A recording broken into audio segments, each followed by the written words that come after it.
It's been so long since I've streamed Roll20, I forgot like how my setup was to make it not shit, but also because like the only time I ever feel I need 2 monitors is when I'm DMing. Because I have just like text all over the screen. I've got like pictures. I've got, like all my reference things. So this time, to try and make it a little less crazy, I printed out a bunch of stuff that I wrote up, and I hand wrote stuff like on little notes that I have around. So. How old is your printer if your computer's like a decade? Oh, so my printer doesn't really It's work. a dot matrix. But it's an old printer fax. It's a Canon, so it's pretty old, but it works somehow. If you are looking for a new one, I highly recommend Brother laser printers. Are they good? They're They built used like to be that. pretty good. I know that used to be like a pretty big name.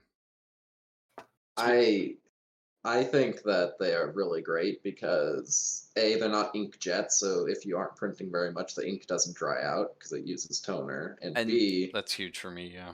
yeah, B, you can get like a combination copier fax printer for like $90.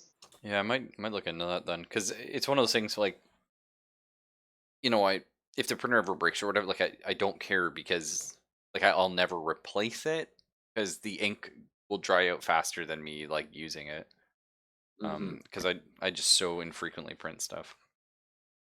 Yeah, I had one all through college that never broke, and I eventually had to get rid of it because reasons. But anyway, Yeah. All right. So yeah, it's a great printer. So we all have our character sheets, right? Oh, except Borrowed, who I don't think I assigned his yet.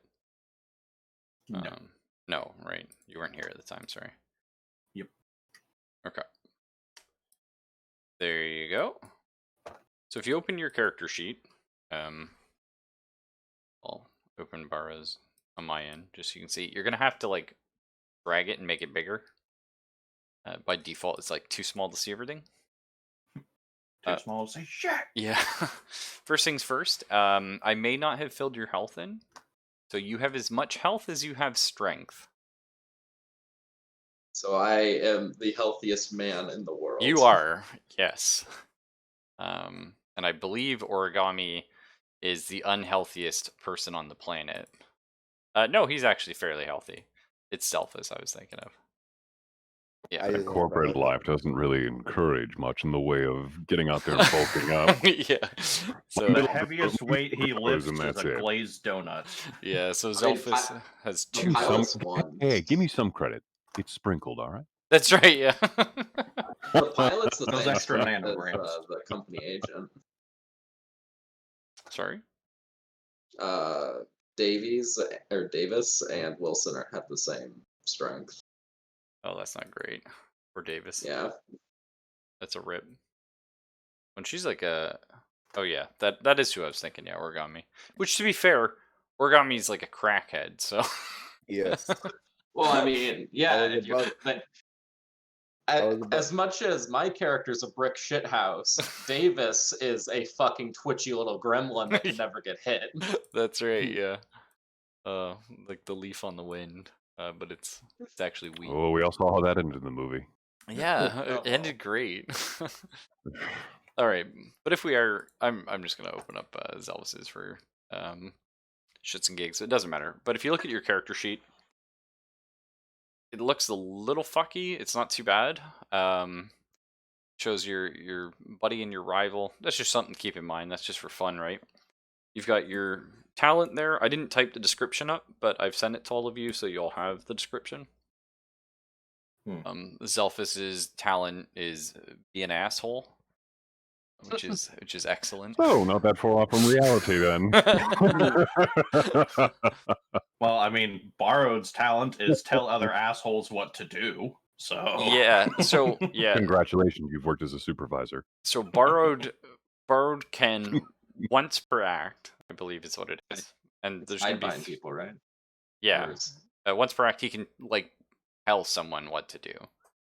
He does take pain or stress for that, but he can basically Oh, wait, no, Borrowed's the captain, right? Yes. Yep. Borrowed is Okay. Vanessa Miller.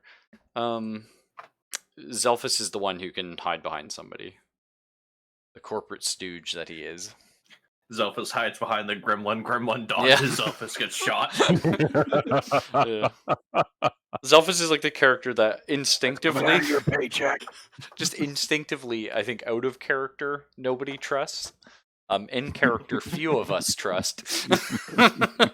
So that's all good. All these years playing medic and engineer to support you fuckers, and still no trust. But the only other thing you really need to know on your character sheet, you have a signature item. Once per act, you can interact with that, and I'll tell you when an act ends. It should be a big thing. But once per act, you can interact with your signature item to reduce stress by 1. And Is Zelphus' signature item a clipboard? no, very close, actually. It's funny you Is it mentioned that. really? Well, yours actually is an access key card. Ooh. Yes. Is it yellow, blue, or red? What color do you want it to be? I was just making a Doom Rainbow. reference, but Oh, I figured you were Yellow. making a paranoia reference. Yeah, I was going to say that that's illegal. We'll just say it's red then. Red clearance. Okay. I like how fucking Miller's signature item is a patch with the Wayland Yutani logo on it.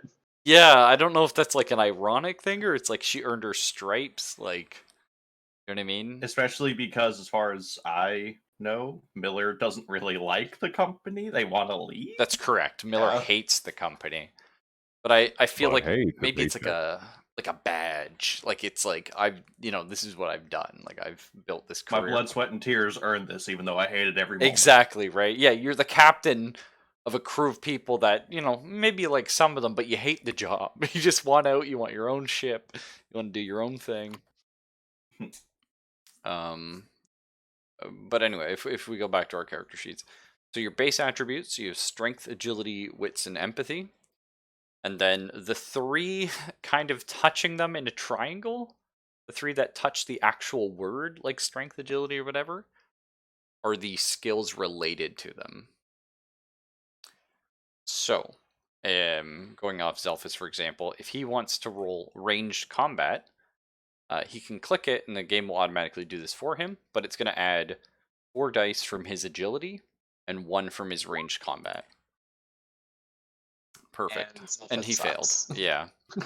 So to succeed in any action, you just need to roll a single 6, which in this game is represented by a target. I don't know. It's a weird little symbol. But it'll automatically like a docking computer or something. I don't know if that rolled anything. Sounded Well, I like didn't it roll did. anything, didn't touch anything. No, I went to roll stuff. Automatically roll 3D. No, thank you. I imagine it would hide what the DM's doing in the background. No, I don't. I do not want to roll these dice. Why am I rolling? Oh, you're not. I'm rolling for you. Your character feels the hand of a higher power upon it and does its own action. I just want to see if it does actually. There you go. That's a success right there. 33% chance of victory out of that. 1, 2, 3. Fantastic. This is a pretty shit Well, set now of it's a rolls. 25% chance because that's the 4 rolls. It's getting worse. The odds of rolling no 6s on 5 dice is pretty rough. That's pretty bad. Yeah. You've rolled 1 out of 30 when it should be 5. Woo! Yeah. Now, That's why I'm the company man. I'm not the combatant here. the only other No spicy mechanic in this game. Oh, combat is pretty simple. We'll get to it if we get to combat. 2 actions, a fast and a slow. That's like every other game, basically. And as you accumulate stress in this game, you get better. Because basically, if we were to give Zelphus 3 stress right now and make the same roll, you'll see he rolls. Wow, he rolls 3 more Literally dice nothing. though. But like every stress level you have gives you an extra die on every single roll. So as your adrenaline gets pumping, like you're sort of more likely to succeed. Interesting. The problem is if you ever roll a 1 on a stress die, it will show up as like a face hugger symbol. That is a panic. You still complete your action probably, but you roll on the panic chart, which is essentially you roll a d6, you add how much stress you have, and you see what happens. And that may cause you to fail your roll. What is the panic chart? And if I have 10 stressed, can I do anything if I roll a 1? Yeah, hang on. I have that somewhere here. It's my little. Oh, I'll hang on. I'll take a picture of it on my phone and I'll send it to you guys. That's a handy thing to have, yeah.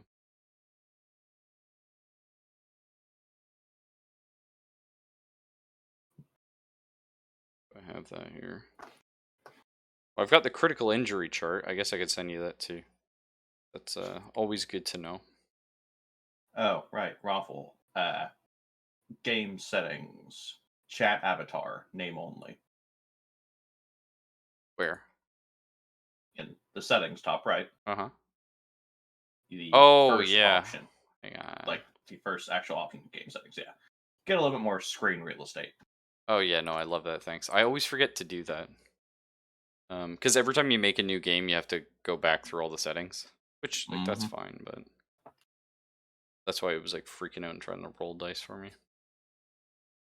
So a punctured lung kills you in a day? Is that what this means? Yeah, I think they copied the same chart from Mutant Year Zero. They might not have, but it feels like they did. Is it possible to tourniquet like the legs and arm ones? You can have someone do first aid on you, yeah, to reduce it or get rid of it. I kind of disagree that disembowelment is instant death, but it would be very quick. It's very quick, yeah. I feel like unless you're like on the Gee, operating how table. encouraging. I'm surprised the ruptured aorta doesn't kill you instantly, because that shit you bleed out in like 15 seconds. Well, I mean, a ruptured jugular, like, just... Aorta has more blood flow going through it. Yeah. Yeah, I can't find the... I like how you could be a cripple, and that doesn't kill you, but you're a cripple. Yeah, you gotta love that. Let me get my panic chart. So, no.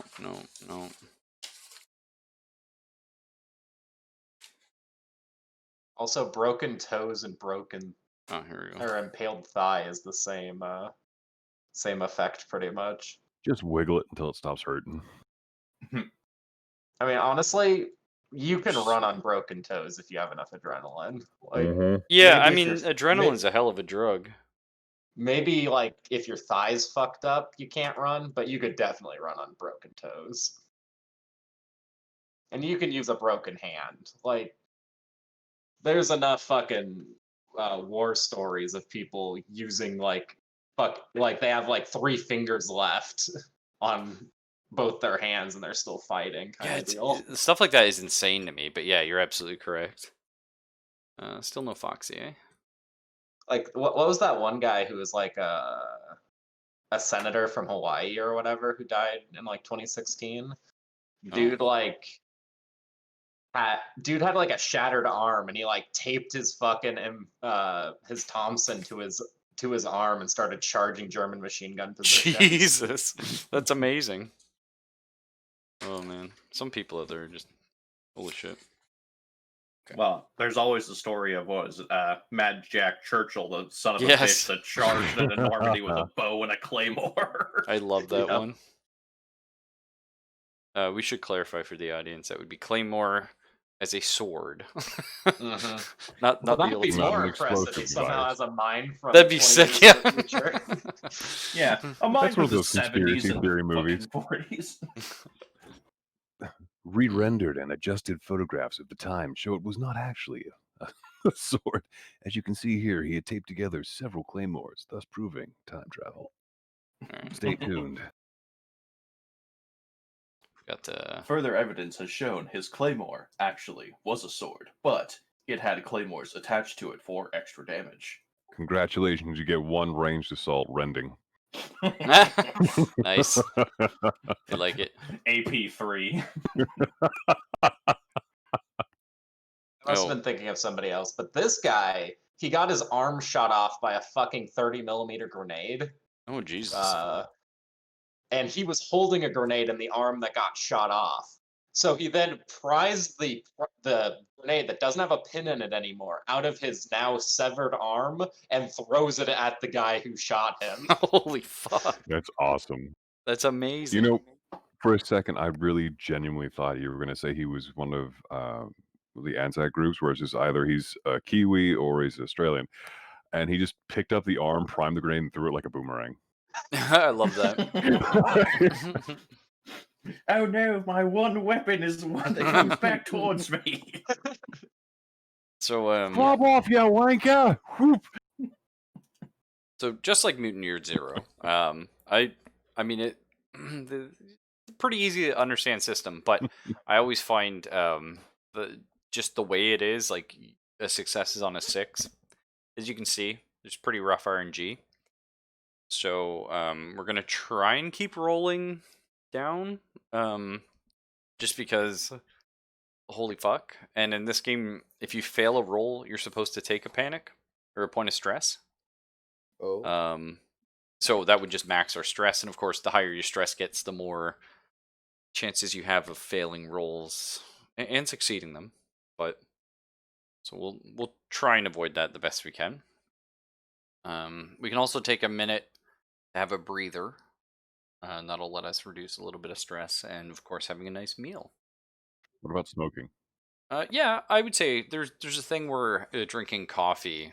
Does coffee increase stress or reduce it? I feel like it should increase stress. So what See, would that's happen weird. to It's the our reverse stress for if me, we and I had a flip the nice coffee. meal and then somebody had a chest burster come out of them? It would cancel out. They're about comparable. What the hell was in that spaghetti? Yeah. He said he couldn't handle spice, but that's stupid. That's lactose intolerant, boys. Ralphie, you should have seen what I put in my fucking general chat this morning. Oh about my god, I Rudy. actually saw that, and I showed Kayla, and I thought it was so funny. That's perfect. All right. What's the roll for panic again?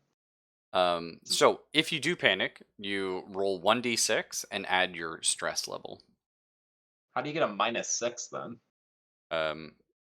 I know. So what they mean is, any 6 or less. Oh, I know. okay. I saw that too, and I'm like, I'm sorry. That really should have been a less than icon. So this was a Kickstarter game, and like again, it's made by I believe the Mutant Year Zero crew. So like this is pretty well established. But the first printing of every RPG is shit, and this is like in its like very first year of being released. So there, I've already found like tons of typos, and I'm like, yikes. But it happens, doesn't really matter. And thank God, like I already know Mutant Year Zero, so like the system was pretty easy to pick up. That said, we'll just begin without Fox, I think, because I don't know where she is. That's fine. I'll start off with our opening crawl. Currently, we're all in cryo sleep, relaxing, probably thirsty as shit as you do, but snores, yeah.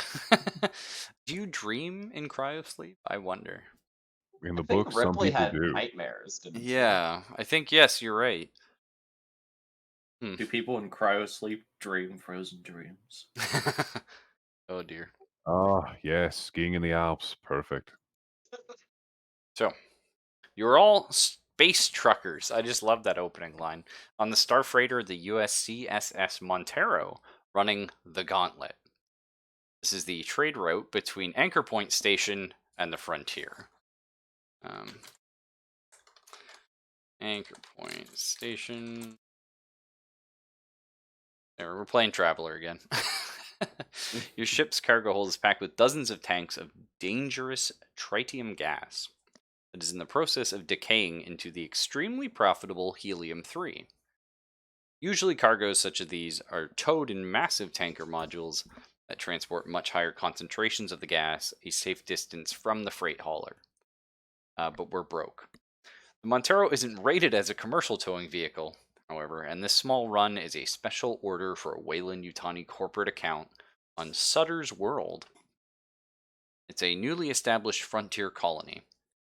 While the trip so far has been fairly routine, the Montero's sensors developed a glitch before you left Anchor Point Station and sporadically pinged contact with a sensor reflection before you activated the displacement drive and went FTL. Your cargo run has so far been without incident, and now you're just awakening from hypersleep, ready to deliver your goods to the colony of Sutter's World. So we're on our way to a tiny little colony in Podunk nowhere, a Weyland-Yutani frontier colony. Sitting on approximately 95 tons of high explosives. That's correct. There's nothing wrong with that. In our deck below us. Yeah, that's right. But It's then already again, running this in is the a red. vital job. It's one of the things that these are the kind of cargo runs that help keep these forward colonies alive long enough for them to gain self-sufficiency. And then die. Well, I mean, External factors with notwithstanding there, oregano. sometimes it's like Dwarf Fortress. You just dig too deep and That's open up right. a portal to hell. I swear, every time, Or like, some dink leaves a coffee cup on the reactor console and spills it when he's getting a donut. is it Weyland-Yutani in Doom 3? Because I swear to God, I remember that. But No, they're fucking around with it. It's the It's like the Union Aerospace UCC or Corporation. something. it's yeah. basically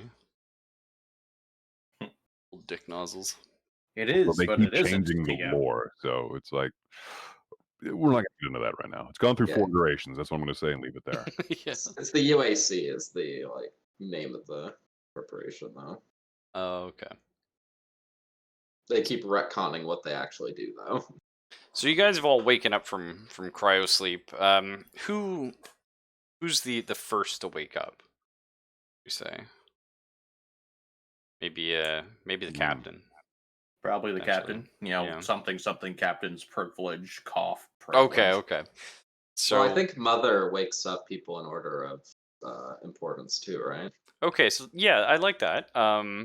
So Wilson, you're the second person to wake up, and you 5 more see minutes, Mom. you see Captain Miller's pod's already open. There's a slight aroma of coffee hitting your nostrils. Someone put coffee on. I don't know who you are, but thank you. Yeah, and the rest of you start opening, an order after that. I would assume probably the pilot, then Rye, then Cham. But I'm not too sure.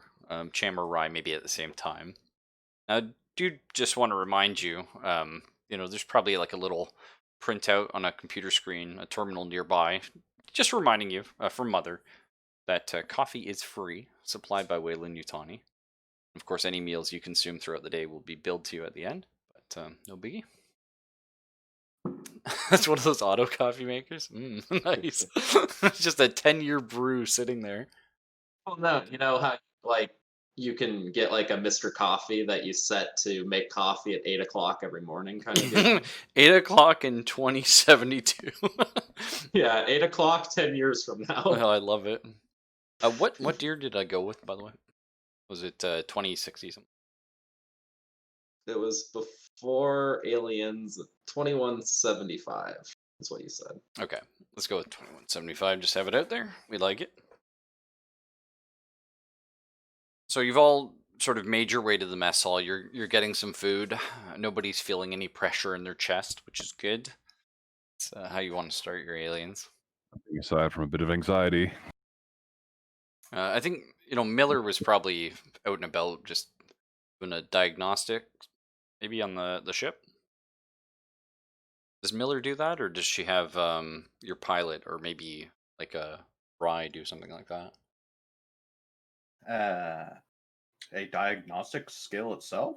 Yeah, so Comtech is your computer skill. Oh, hell no. Okay, so we probably had, let's see, I think Kayla Rye is really good for Comtech. Yes, Rye is super good. So we'll have her just sort of do an initial, hey, wake up, check that everything's, working.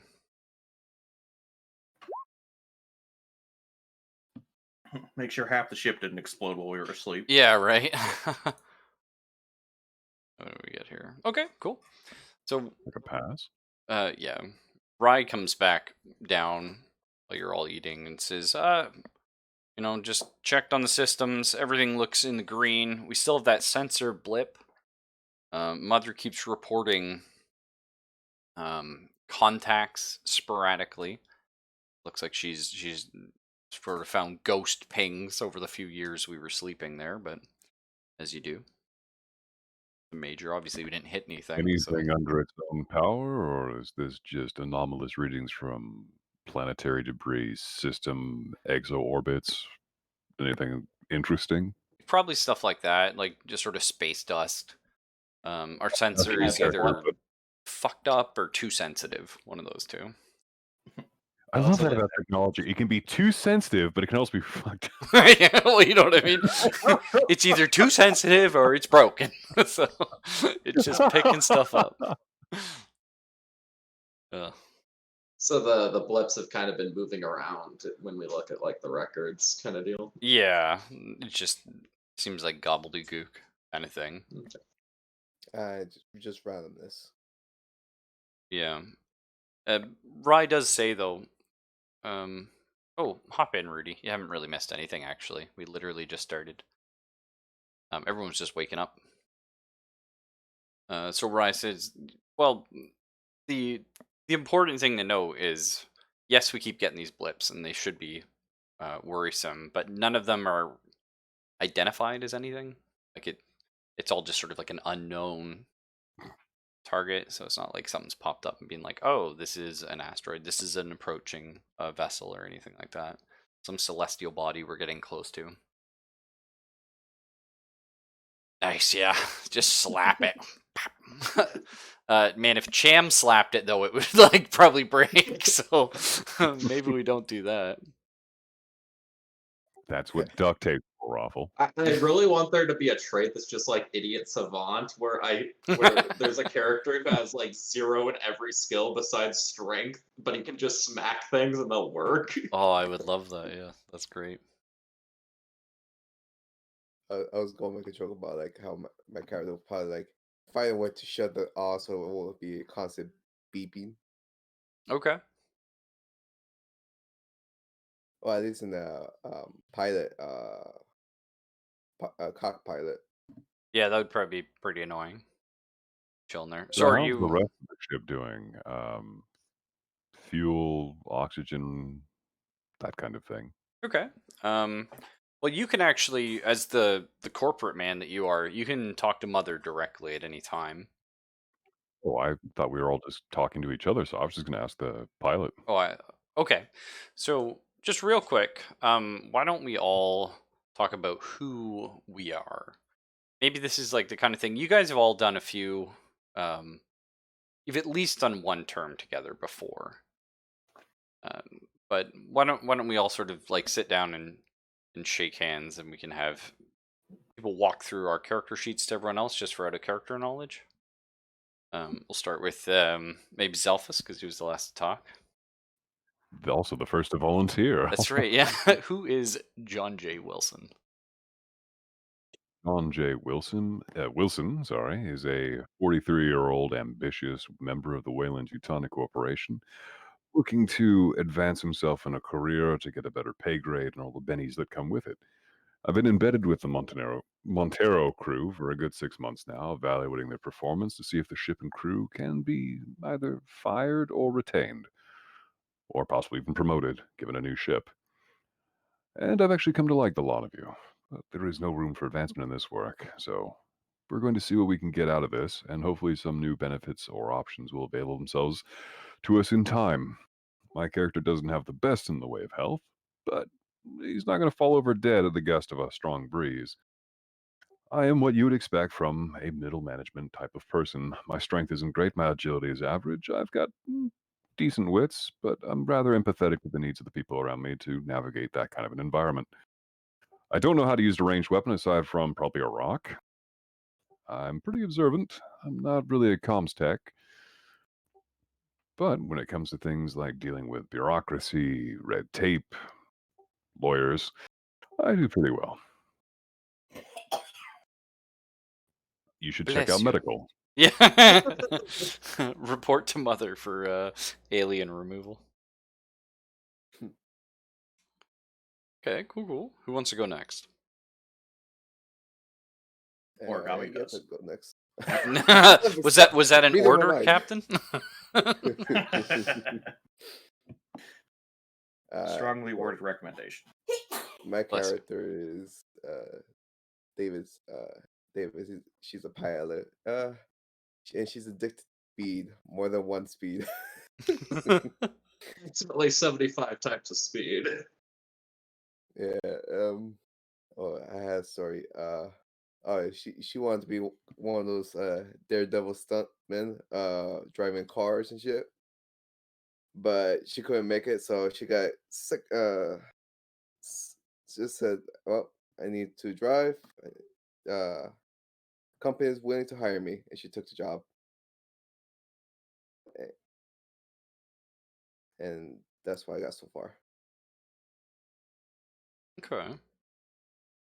Pretty cool. Why don't we hear from... Oh, hey, Fox, are you here? Yep. Perfect. Welcome back to the crew. Welcome. Yeah, I might need to turn your volume up. Oh, I already did. Okay. Well, let's hear about, I guess, Dino. He's here. So, Lyron Cham is built like a brick shithouse. Yeah, that's true. He is probably the strongest man in the galaxy. He is also incredibly lonely, and his family never really hung out with him. So now you guys are his family because he imprinted on you like a lost puppy. Aw. But if you need anything smashed, he's your guy to call.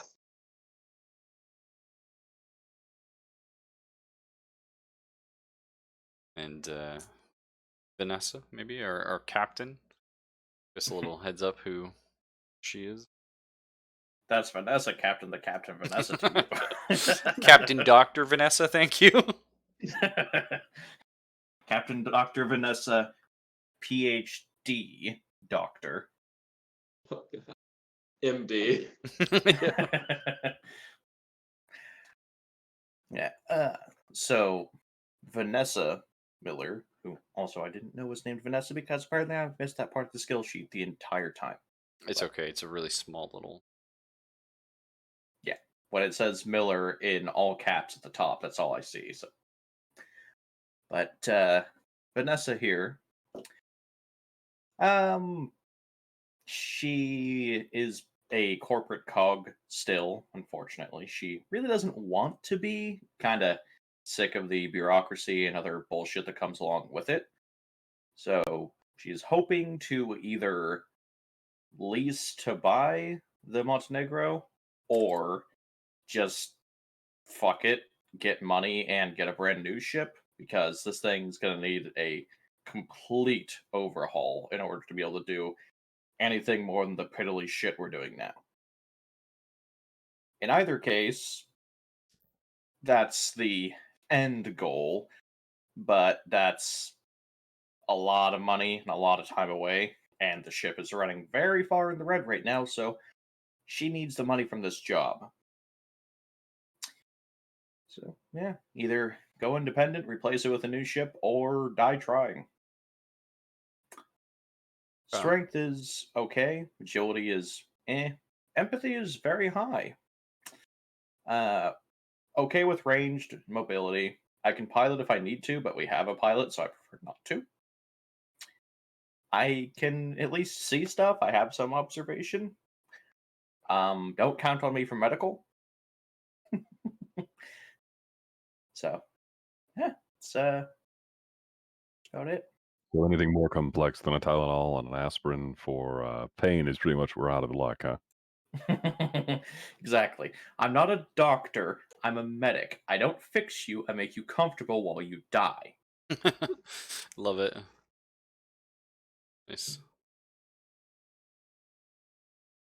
Alright, and then finally we have Foxy. Sorry, I'm late to the class. So what exactly are we doing? Just like reading from the Oh, card? Or... okay, yeah, basically, yeah. So we can do the brief sort of quick system here. What we're going to do is we're just sort of like hard patching in a quick character for Rudy, so he can join us right now because you're here, right, Rudy? Thought I heard you join. Yep. Oh, excellent. Okay. Let's see.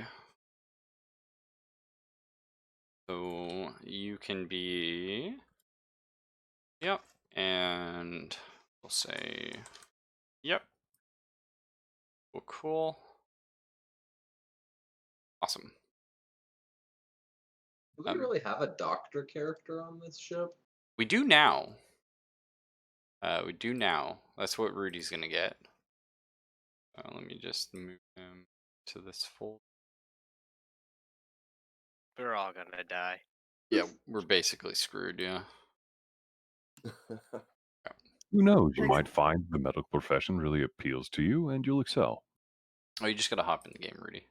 I'll give you control. I was gonna say, Which one? that's the first thing you want to hear from your doctors. We're all gonna die. Yeah, basically. Yeah. Which And one am why I don't you joining? stay in your cryotube, you sassy asshole? That's sasshole to you. Hang on, let me. Shut your sasshole. I'll get you a link for it. So basically, Fox, the quick and dirty of it is we're transporting cargo. Rudy.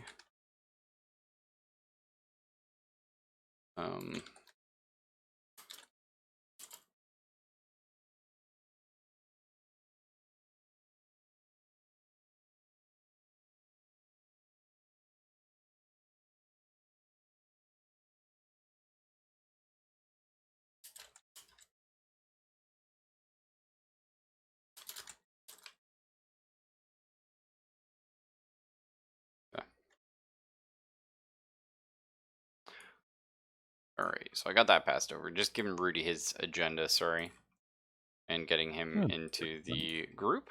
So I'll just read the quick little blurb for Rudy and Fox's sake. Super quick.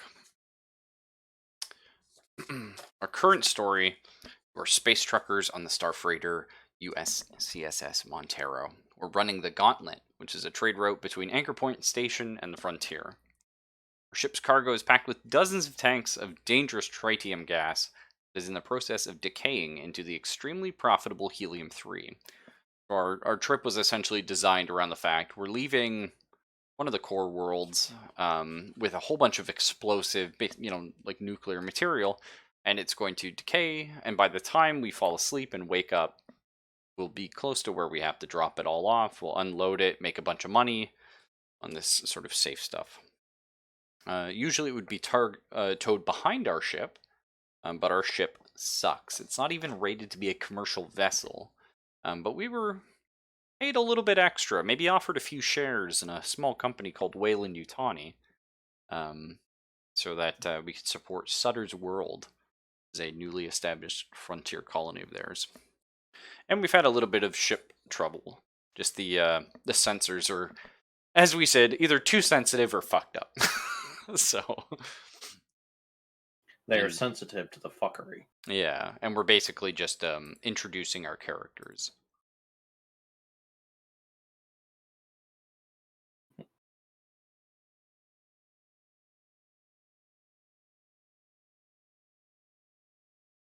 Rudy's character is Wick Johns. I had Albert written before. I'm just going to go back to Albert. I like that better. Cool. Your games have ruined my name association. Anytime Yeah, someone's we can't do Albert. Wick. Well, no, not even that. With Albert, I immediately think Wesker. True. I was just about to say Wesker. So just to briefly introduce Rudy's character, because he doesn't have like an official sheet. Albert Johns or as we call him, Dr. Johns, is our ship biologist. Normally, you wouldn't have one of these on a commercial vessel. However, Wayland Utani, funding the operation, sent one of their biologists on board with the condition of Sutter's World being a new colony. While he's there, they're basically just paying him. They're not paying him anything for the cargo or the hauling that you guys are. All those ship shares and everything, that's all sort of separate. He's on a separate mission entirely, just sort of hitching a ride with you guys to go to Sutter's colony, Sutter's world, to go to Sutter's World and look at the planet and like sort of from an agriculture standpoint. See, can we get anything growing here? Are there new crops we need to be like mixing in? Like sort of what do we do? Because they don't really have they have doctors at Sutter's World, but they don't have any like sort of trained biologists. But he is a doctor as well, as you kind of overlap territory. So he's waking up last. Comes down, everybody's already drinking coffee, and we've probably finished our meals. And he's probably, I would say most of the crew sort of views Dr. Johns as like a bit of an outsider. He was like the last to be sort of thrown in. Some may even like him less than Wilson, but he and Wilson seem to get along. That makes it worse. That makes it worse, yeah. That makes people like him less. Thanks for pointing that out, Bar. I was going to leave that alone, but so Fox, if you could go ahead and introduce Leah, or no, sorry, not Leah, Kayla Rye. Leah. You're Leah, yeah.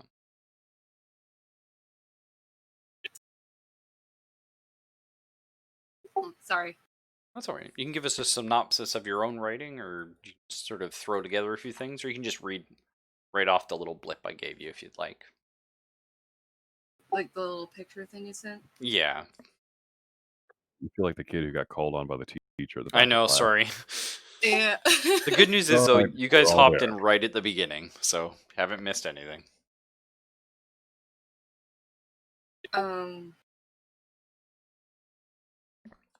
I have it right in front of my face, but I'm sorry. That's okay. Basically, she has a sick brother back on Earth that she's trying to take care of, and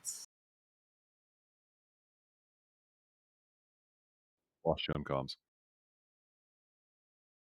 I'm sorry, I'm looking over it again.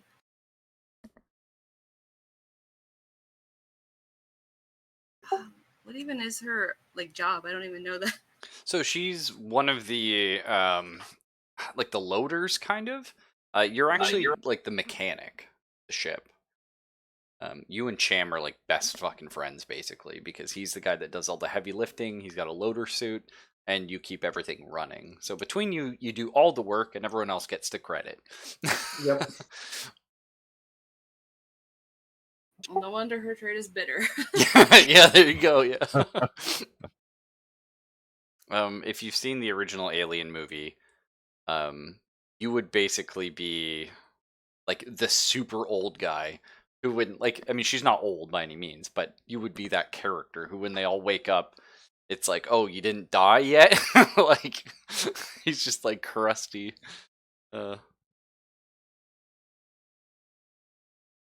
Okay, what all information am I supposed to be sharing other than that? Oh, that if that's all that we know about Rye, that's fine. She's a hard worker. She's bitter as hell, and she's got jaded with the talent. yeah, she's got a broke ass family back home and a dying brother. So good to go. And here's our ship, the USCSS Montero. It's at that point while you're all sort of laughing and cleaning up some of the dishes, and Dr. Johns is finishing his meal. That you hear like kind of like a klaxon going off, and you're hearing the one of those Siegson printers nearby going beep beep beep beep beep beep beep beep beep beep beep, like printing something out. Damn it, I love analog. Yeah. Where are the punch cards? Yeah. Did you guys punch in for your shift? Because you don't get paid if you don't. No. Joke's on you fuckers. I punched him before he went to sleep. 10 years of overtime. I think there's an anomaly here. Yeah, I feel like Waylon Yutani would notice that one, yeah. So who wants to read the report? I'd imagine that'd be the Comtech's job. Okay, so, Captain Miller, you get to choose Being my here. captain. Who's in charge of Comtech? Is it going to be our pilot, or is it going to be our engineer? Like our mechanic? Which one is less shit at Comtech? I think Rye has the best Comtech in the party. Yeah, she rolls 7 dice. Leah has nothing in Comtech. Nope. That's a bit of a tough choice there. I mean, Zelphus has a little bit too. He's trained in it at least. Yeah, and Yeah, our training biologist. machines. No, I know he which doesn't. on and off button is. Yeah, I mean, you're kind of like an all-rounder sort of character. Hmm. Just extremely good at negotiating for profit. All right. And making people hate you because you work for a soulless corporation. So I guess, Fox, you're now de facto in charge of dealing with the computer and computer-related problems. Make Magic Box stop beeping. So it's still printing out like report after report of this like long like roll. Like you guys know the old like ticker rolls, right? That just keeps like it's just spitting out. It just keeps going. Yeah, it sounds like a fucking receipt printer. It's awful, yeah. And this klaxon's like going off. Oh, some terrible news happened because they ain't stopping.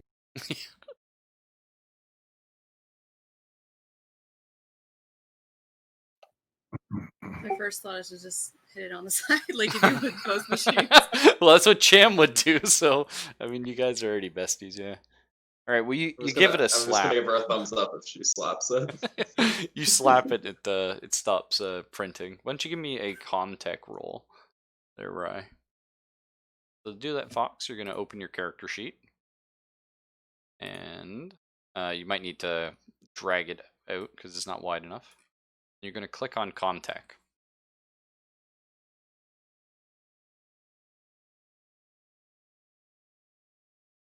Basically, it's gonna roll a bunch of d6, and only 6s count. Comtech? Mhm. I thought you said contact for some reason. Oh no, sorry, like computer tech or something, communications tech. I thought it was communications, but it's for all computer stuff. How do you actually roll it? You just click on the Comtech itself, like the word, and then it'll ask you to input a modifier. If there's none, you click submit. I think I might be on the wrong thing. Oh, in the actual character sheet. Oh yeah, sorry. yeah. And I for was looking Fox at and attributes and abilities. oh okay. For Fox and Rudy who missed it, if you look at your character sheet, your 4 attributes, strength, agility, wits, and empathy, have 3 skills touching each of those words, and those play off each other. So, how many dice? No modifiers, right? Nope. And for this one, wow. Okay, we got hella good rolls today. So there are 2 things you can do. You can leave it, or each character can push a roll once, and that means you take a point of stress and you re-roll all your dice. It's up to you. I don't know how Rye feels about this. She might be fine with just gobbledygook and slapping the printer and it stopped working. I have a question. Is there more than just little black boxes on this? No. A black box is a failure. you'll see a success pop up as like kind of like a little target blip. Yeah, no, we're doing real bad, Dino. That means we're saving all the good rolls, right? Oh, so you're being sarcastic. Yeah. So successes are sixes, and you rolled no sixes, is essentially how you interpret that. Yeah, a success will kind of look like a little plus sign in the middle of your dice. You're hoping to get at least one on anything you roll. What the hell? I'll re-roll it. All right, so you take a point of stress. You want to do that first. I just like tick the one. Tick the one, yeah. Each point of stress you get, you roll an extra die. Oh, that's cool. Somehow goes catatonic Okay, from awesome. fucking... Yep. That's our first panic roll. So how panic works is anytime you roll and one of your stress dice, those yellow dice, has an alien symbol, you just roll 1d6. You can just type it in chat. Without the quotations, just like that. And then you add your current stress level to it. Okay, so nothing happened. So you didn't actually panic. You're just a little stressed out, probably frustrated. You've just woken up. The computer's already up to this bullshit. But you did succeed. You slapped it. And you have a report here that there's an approaching ship. Perhaps a colonial picket ship. Or something like that. But there is an approaching vessel towards your ship currently. And you know, you're sort of going in and looking at the reports and ping, and you notice each ping is reporting a separate hailing frequency for the ship, and it's all gobbledygook. So you're making the assumption here, okay, this is just garbage. Like, there's no ship. It's just our sensors are acting up again. Is there a space window that I could just check? Just visually check. Like, look out into space and see if you see something kilometers away. Yeah, you can do Yep, that. nope. Yeah. You know, the kilometers involved here might just be a bit too much for the old Mark I Terran eyeball. Just a thought. No, so our pilot goes and looks out, squints. You don't see anything. You could roll observation if you like, but there's no reason to. You just Nah. the distance is insane. They What should just happens Alright. if he stress your pushes it like 10 times? Then you will see everything. eyes. The orbs just pop. Yeah. His eyeballs explode. Oh, I just jokingly say that if there's a ship there, it's going to collide to us. It ain't going to hit us. Don't be a dumbass. That's not possible. Set in character, by the way. Of course, yeah. Yes. My Uh, character just fucking smiles. question, Raffle. Mm-hmm. Am I missing the traits page, or did you just never link that? Because I have no idea what the hell my trait means. What do you mean your trait? Oh, your talent or whatever? No, there's talent and then there's trait. Yeah, like mine's loyal. Is that just flavor, or does it have gameplay mechanics attached Yeah, to it? adrenaline junkie, bitter. Oh, yeah, that's your talent, yeah. I didn't type out What? the description, though, because I was like, fuck that. But Same time. Yours is pull rank. no, that's No, the don't. talent. Above it, there's a trait. Hmm? Oh, that has Oh, no that- gameplay effect. That's just flavor. Yeah, Okay. that's like your See, that's what I personality. was wondering Yeah, because, sorry. like, I'm like, okay, well, there's nothing here. What the hell? No, that's just personality kind of thing. Okay. Isn't Borrowed thrifty? Yes. Yeah. He's trying to save up. He wants to have his own ship, boy.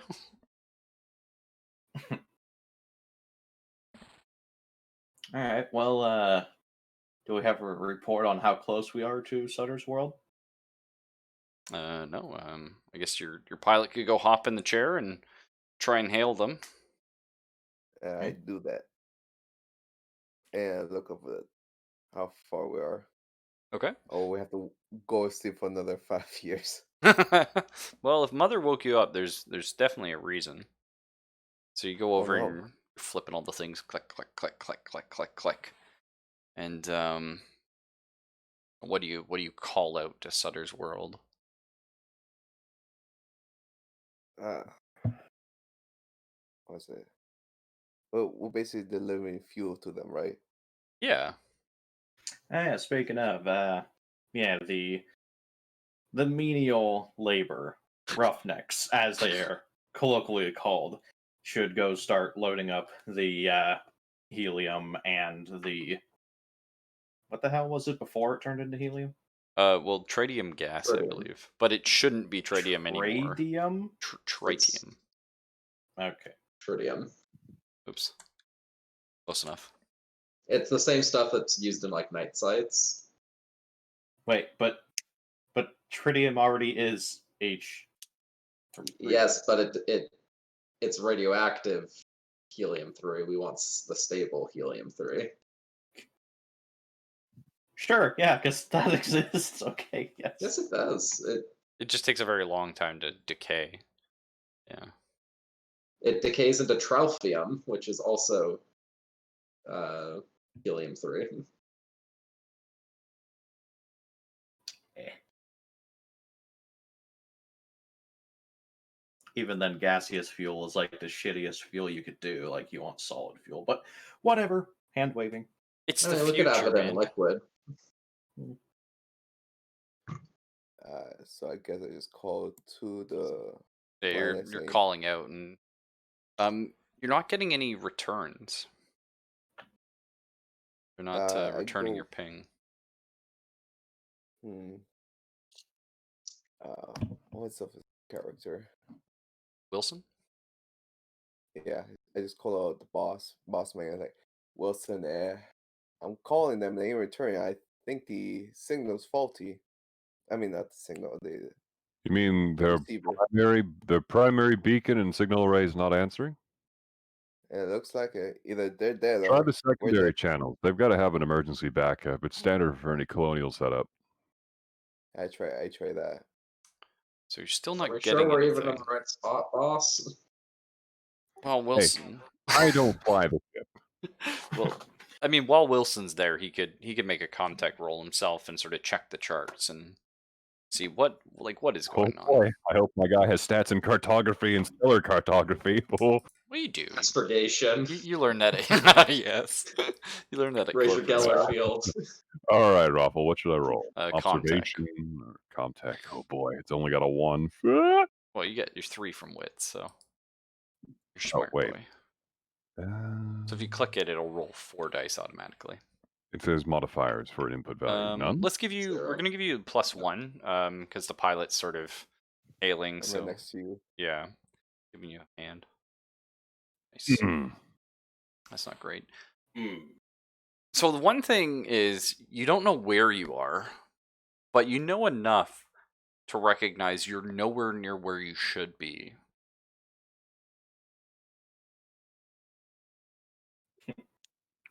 All right, start working on the charts to try and figure out where we are. We can use stellar. I forget what it's called. Real life. It's where you're using constellations and other things as like a hallmark marker from where you are in space to space to space, especially if you know where you're supposed to be going. I'm so tired I can't think of it right now. Like kind of like an astro navigation thing, or Yeah, sort of, but it's one of the things Maybe like even from kilometer to astrogation. yeah. Yeah. no, no, it's something. Anyway, moving on. Um, Start checking the star charts, basically trying to figure out where we are without alarming anyone just yet. All right. Do I take out the big map? well, that's a good question, actually, Captain. Like with the Galactica. Yeah. At this point, Okay. a light lights up. This light is apparent in every room on the ship, but none of the hallways. But just every major room has a dedicated light that signals that Mother would like to speak to the captain, and it lights up, sort of a silver green.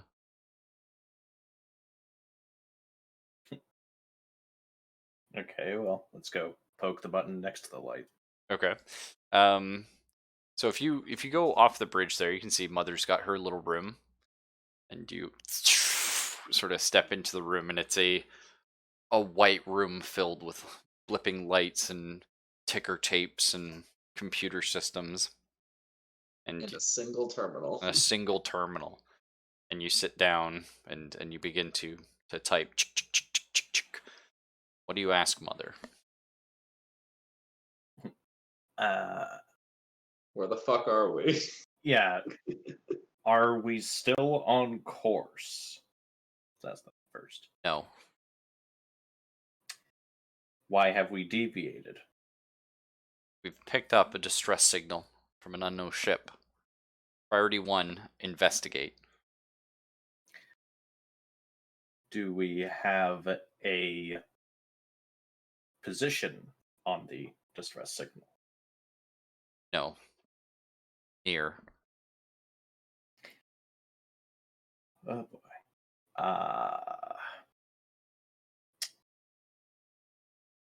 Is there a reason why all of us got woken up for this distress signal? Crew must investigate distress signal. Company rules state forfeiture of shares and no money if you do not comply. All right. So we don't know where, we don't know why, we have to investigate. Is there anything with the distress signal, or is it just a generic SOS? Generic SOS. Call sign Cronus.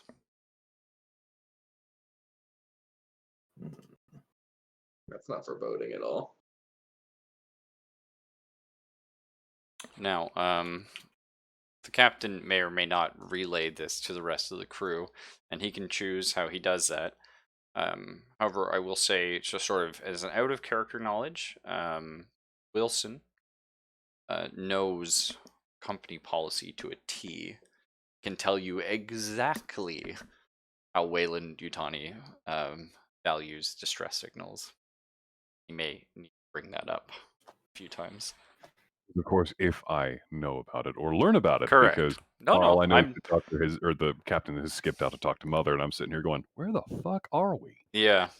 Well, the mother light turns off, however, and at this point, Origami's character sort of just hears it as Miller leaves the captain or the mother's room.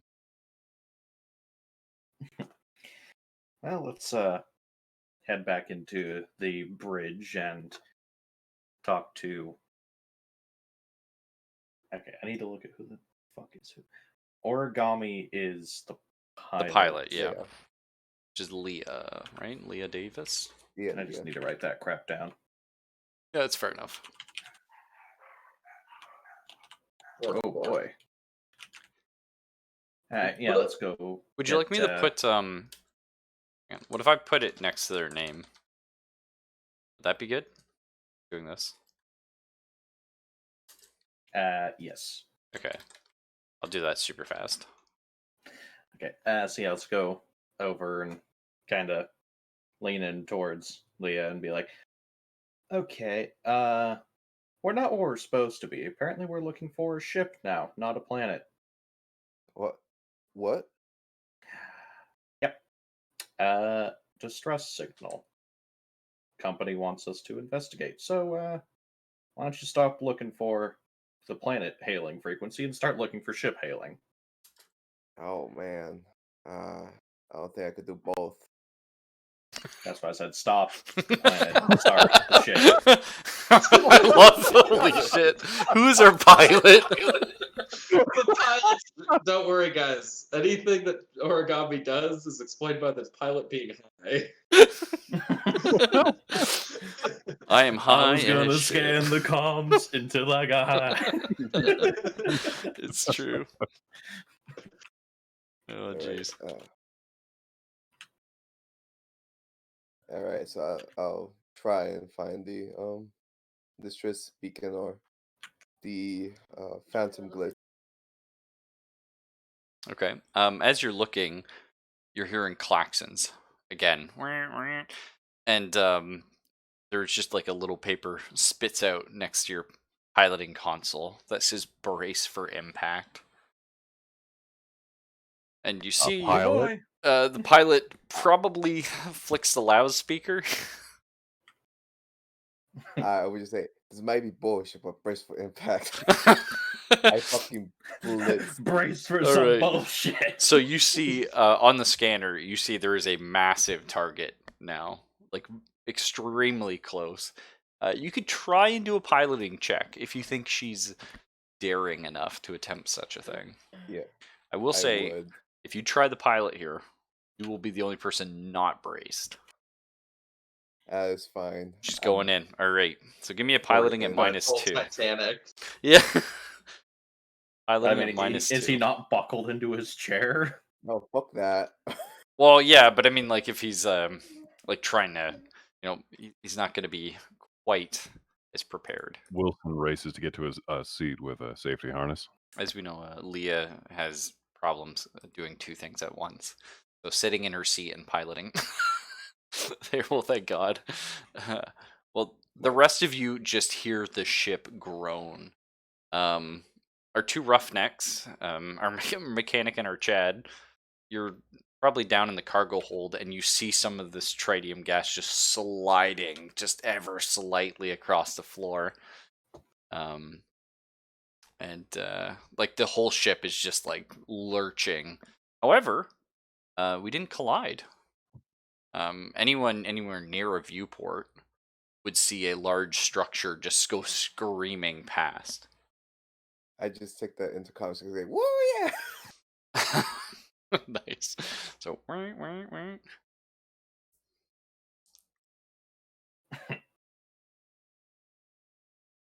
it's at this point I that think- sorry. I was about to say, I think we found ship, boys. In Find a Ship we did. The pilot can actually start scanning it up close. It's very easy for her. And Mother, now that we're stopped, can take the scan and just starts out printing out information. Sort of says the USCSS Cronus. Engines dead. Signal SOS. No lights. Engine's dead, but it almost hit us. Well, we were moving fast. It'll maybe say like a little last calculated speed 0.04 light speed. That's still fast as fuck. Yeah, yeah. Could just be coasting. That is true. 0.04 C is 26 million miles per hour. I don't even know how you dodged that, Origami. Leah was just like, He's like- "Fuck it, boys." Not to mention Space cocaine. Yeah. Exactly. Not to That was mention- my adrenaline fix for the day. Yeah. It's that episode of Your day Futurama where, so where far. it's that episode of Futurama where Fry drinks like 10 trillion cups of coffee and becomes this Flash. Yeah. I would try to sing those from because I didn't hear that radio was down, so I tried to signal them. Oh, okay. So still not able to contact them. You're just getting sort of like a return SOS signal. It's just like a repeated, like, automated message. There wasn't even anything recorded. Well, I go into intercom and just say, well, if radio's up, but no one's picking up the radio, so looks like we either gotta find the black box and see what happens, or just take whatever cargo company wants and continue on. But that's not my call, and it's up to you, Captain. So Yeah. there's No doubt another light requesting you to talk to Mother. Now that she's doing her her thing, and our pilot is slowly trying to maneuver closer, or at least in the same trajectory as the ship. Well, before I go talk to Mother, let's tell the Roughnecks to stop dicking with the helium because apparently we don't need it right now. Can I like check the straps on that shit? Make sure it's Okay. actual- Yeah. 'cause- Go ahead and give me a heavy machine, something like that. Hang on, I forget what it's called. heavy machinery. Yes. I like how my job is to be a Chad. Any modifiers? No. Okay. Fucking Christ. Straps look fine. One thing you do notice though is it's only about 60% of the way decayed. So we're only like 60% done with our trip then. Yeah, it's still quite dangerous. Very volatile. It's fine. Can I also check like the fucking shielding on it? Okay. Yeah. We'll say For like signs of rusting and shit like that. it seems okay. It seems, fine. It just we haven't got far enough along for it to be classified as safe. It's a good thing we didn't actually end up moving it already, though. Does it taste like radiation poisoning? Mm. Like when you lick it, it tastes like a little bit. Am I seeing Candy. sparkles in my eyes because of the radiation hitting the back of my eye? I mean, if you look hard enough, maybe, yeah. I would assume it's like completely shielded, but you're probably right. I mean, they probably skimped a bit, so I wouldn't stand too close for too long. Uh, The ozone smell like sherbet. Rudy is Rye, correct? Yes. No, Okay, Rudy? No, making sure. no. That's No? Fox. Rudy Ah. is Dr. Johns. Okay. Just trying to get my listing correct. Yep, that's fair. Anyone want a free dog? No, I'm good. Wouldn't take it if you paid me. So It I think we're doesn't now. bark or anything at all. I think we're now at 5 successes and like 60 dice. No, I'm very worried for the future. That's why I was saying I don't want to roll too many dice, because, I mean, even with that many dice, like, your odds aren't that high. Yeah. On a scale of 1 to fuck shit. I think our captain is gonna go see Mother and then maybe make an announcement to the crew. What she says, we're not sure. Probably nothing good. Well, let's go find out.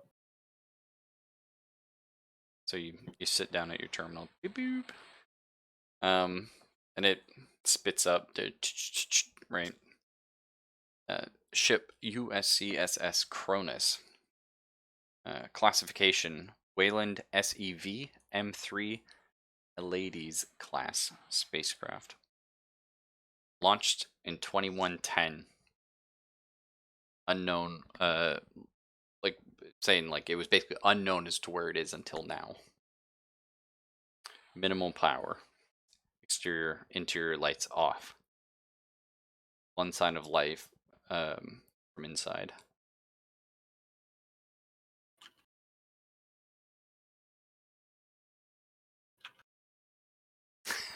Do we know?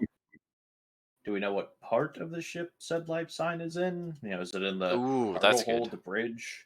No, you don't know where. So unable to detect. Updated priorities. Priority 1. Recover scientific data and samples from the USCSS Cronus. Priority 2. Escort the salvaged Cronus to Anchorhead or another Weyland-Yutani facility. Priority 3. Save crew members on the Cronus. Could you write those down? Yeah. Query. Crew Mhm. roster for the Cronus. Ah, I like that. Hang on, I will get it for you.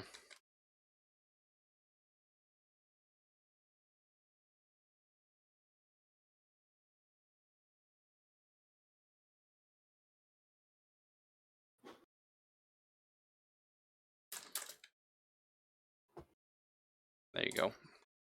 And it is a Kronos CVM3.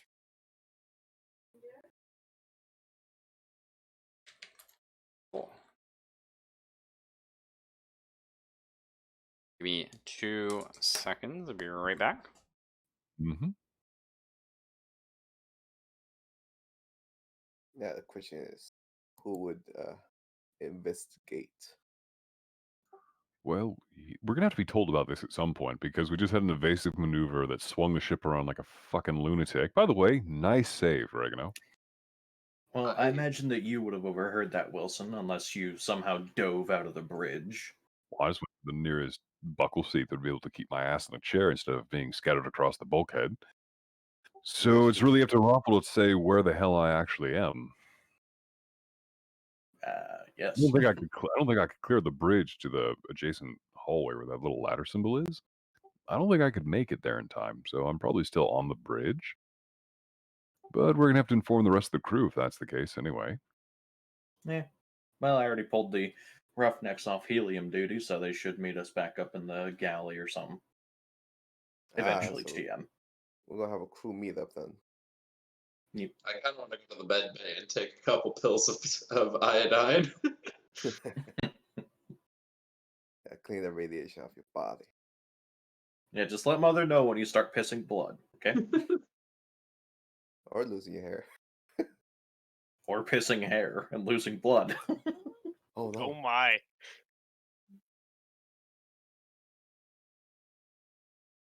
If you can start to taste colors, also let Mother know.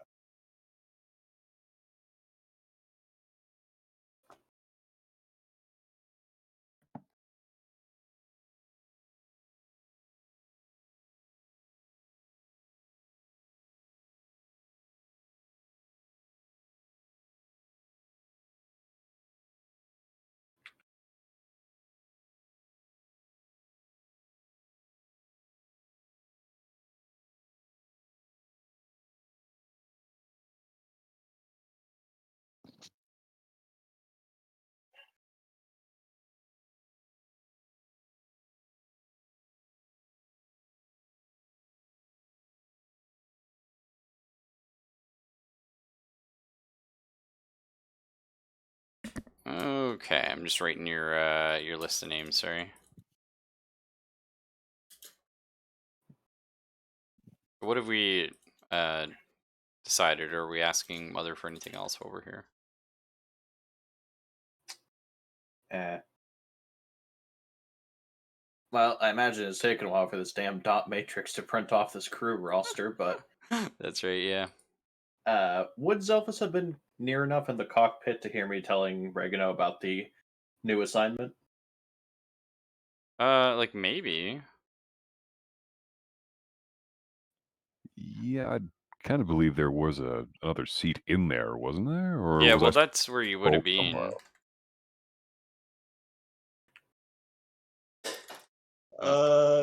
Could we? I'm actually curious on this one. Are they actually dead, or does WY just think they're dead, so the computer thinks they're dead? That's fair. Yeah. Like, not spoilers wise, but like, is this based off of their last update to the crew roster, or is this based off of the data that's coming from the SOS? Yes. It's coming off their last known. Like basically, Wayland Utani has stamped this.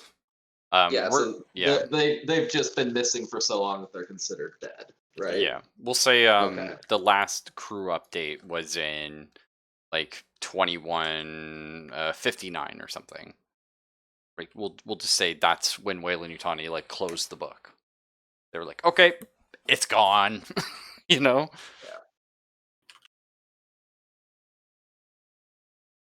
Yeah, I mean, it's been a hot minute since they heard from them, so. Yeah, they're essentially missing in action, presumed dead, right? Right. Okay. These are crew manifest anyhow. That is a considerably larger crew list. Yes, it's a much larger ship than yours. I might even have a pretty little picture for you guys. think I uploaded one. Or did I? Yeah, here. Hey, look at you. It's like a little guy, like coming up on it. That's a cool looking ship, though. Are those all human crew members, or did they have synthetics also? Ah, that's a good shout. Would Captain Miller think to ask? Yeah, I don't see why not. I mean, it is 2175, so there are synthetics out and about. What would there have been when the ship launched? I think synthetics, like reliable synthetics, were available in what, like the late 2000s, like 2080 or so? Because they were first introduced in like 2024 or something, but those were clunky pieces of shit. Okay. So I don't super know the answer to that. Because I haven't seen any of the later Alien films. I stopped at like 4. But Prometheus, I think, was a prequel, and I believe it has a synthetic. In the late 21st century, synthetics had advanced to such a degree that they were externally identical to a normal human being. Okay. Wayland developed the David series in 2025, And that and was then David 8 was essentially indistinguishable. I think David was the Prometheus one. I think, not having seen it, just I think that's what clicks in my head. So yeah, okay. But we did have a synthetic crew member, Mark deceased as well, but that was Avis 6. Okie doke. So they could be among us in the dark. Now I will say Mhm. I don't know if a synthetic crew would have popped up as a life form. I feel like it would not have. But that's just Unless by life form it's just looking for anything still moving in the ship. Yeah, that could be. Is there anything else you ask for?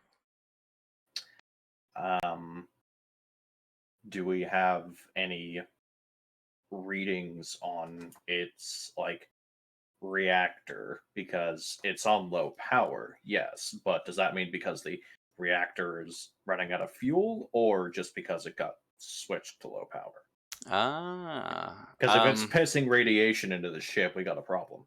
So, there's like this wait as it scans and scans, and it says reactor appears intact.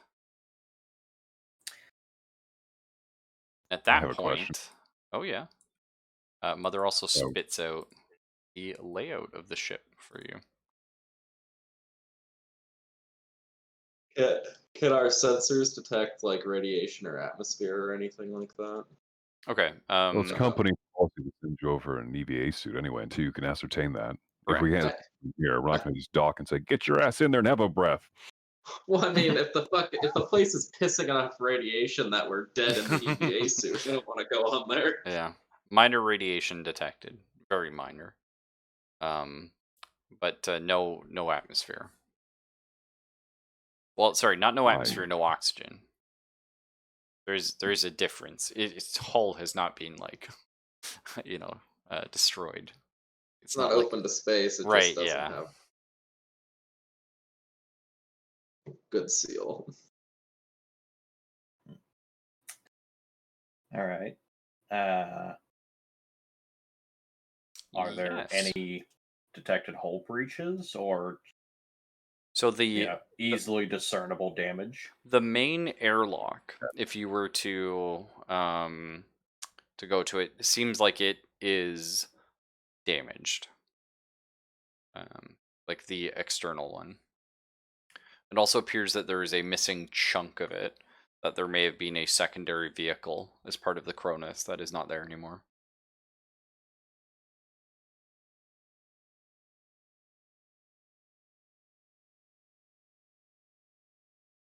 Would the ship be able to determine what kind of damages were sustained on that docking collar or the towage hitch that the ship would be using, or is it just like it's just gone? Oh, like what used to be there? Mhm. Mother isn't sure. Either that's classified and it's not revealing that to Captain Miller, or it's unknown to this mother. It could be the mother on the Cronus would know, but unfortunately, they're not all Wi-Fi. Is in the Cronus's like official like itinerary? What was their mission? Oh, it's gonna say Cronus. What's that called? Be the word for that, like a cool word. Not the mission, but the directives. Cronus directives classified. Isn't there like an override code that you can do to do that shit to get that shit? Because Ripley did that in Alien. Yeah, there is. I don't know if Captain Miller would know that. Just give it a quick smack on the side. And it'll tell you. Pulls gun. It's possible that that our Wayland Yutani, our Corpo, could go in there and insert his fancy dancy key card.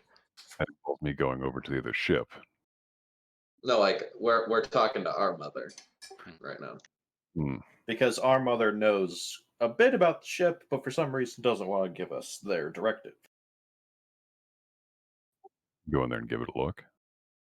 Okay, so you're tagging out with Miller, or Yep. all right. He's gonna stick it in my Yeah. Insert chip. So you insert your key card, and there's like a long pause, and it asks you for your password. 1, 2, 3, 4. 1337. It says greetings, John J. Wilson. John Jacob Jingleheimer Smith. Yeah. You know, Hey, what would you like to name is ask? my name too. Hey, nice. Requesting clarification on mission parameters of the Cronus. Kronos. Thank you. Okay. Chronos directives. Go to 26 Draconis system. Find AO-3959X.91-15. I'm going to need you to print that out for me, Chief. Sure, Otherwise, yeah. I'm going to. Would we recognize that as a planetary code? That Well, seems like the really dumb planetary code that they like to do. it does not remind you of a planetary code. Planetary codes are usually LV something. Okay.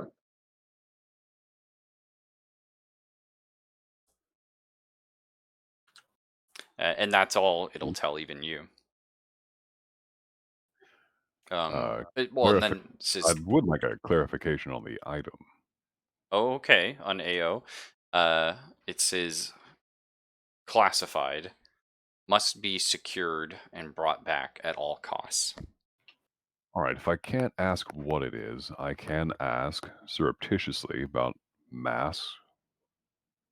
You know, basically the parameters of what we're going to be bringing back. Is it larger or smaller than a bread box? Yeah, will it not fit in the the cargo hold of the ship? Is it something man portable, or do I need to bring a dolly over? Do I need a skid lift?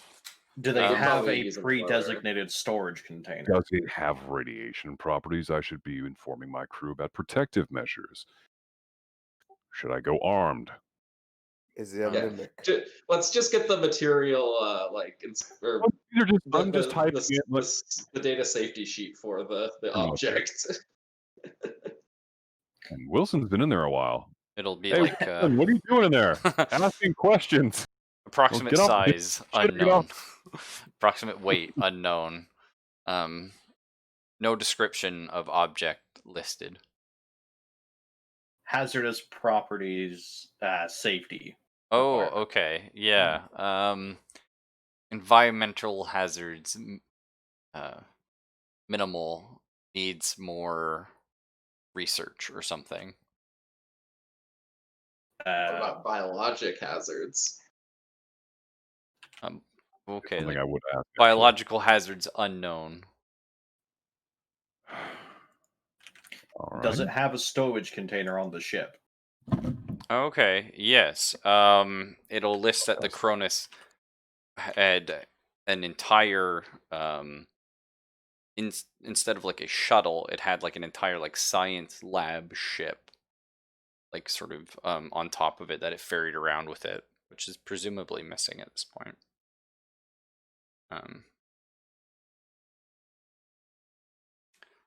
And last known data of the AO-3959X.92-15 was left with the Cronus. I think we should just call it the box from now on. Box. Unplugged from there. Yeah, the last known information on the box was that the Cronus was sent to look into it.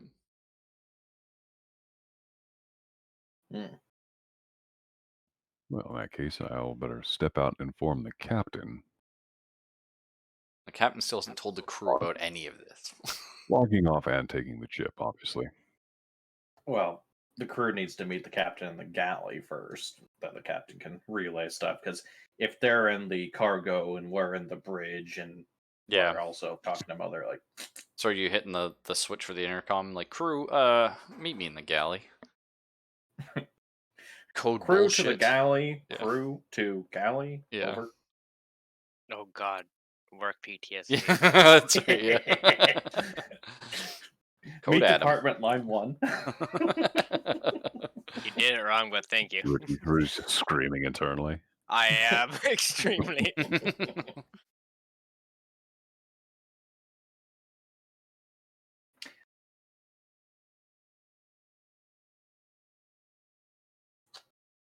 Well, let's go ahead and amble our way on over to the galley then. Yep. We have to take a whopping like 20 steps. Well, the people Reach the down in galley. the people down in the cargo had to come up a I ladder. said we, not they. Yeah, I mean, this ship's 300 something meters long, right? it's pretty big. Yeah, So from that back ladder to the front of the bridge is probably like 200 meters. okay, yeah, okay, that's fair. So yeah, Uh, you had a little walk. I think the Oh no, it is. Oh yeah, that's actually really tiny. Never mind. yeah. It's just the nose of the ship is the entire crew area. Yeah, so the nose of the ship we're probably looking at like 100 meters tops. I wouldn't even necessarily say Yeah, that. maybe like the actual, 50. Yeah, it's the actual really like small. crew area somewhere between like 30 and 50. Well, meters long, obviously meters wide, deep. So How the hell are we supposed to maintain our own goddamn hyperdrive when it's all the way back there? Duct tape and baling wire. Fucking EVA.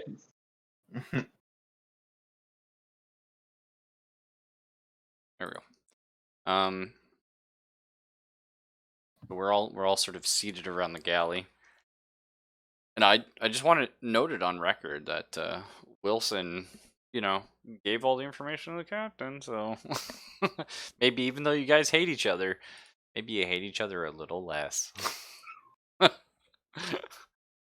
It's The thing about being a business. professional, though, is that even if you don't like someone necessarily as a person, as long as you can do your job, you can get along at least tolerably well, even That's if fair. you're kind of going, man, if you would just slip down the flight of stairs, but I really need you as a captain right now. Or vice versa. Fucking company, man. Can't ever shut the fuck up. When he does speak, it's actually useful. Etc. So you're all around the now hopefully clean kitchen.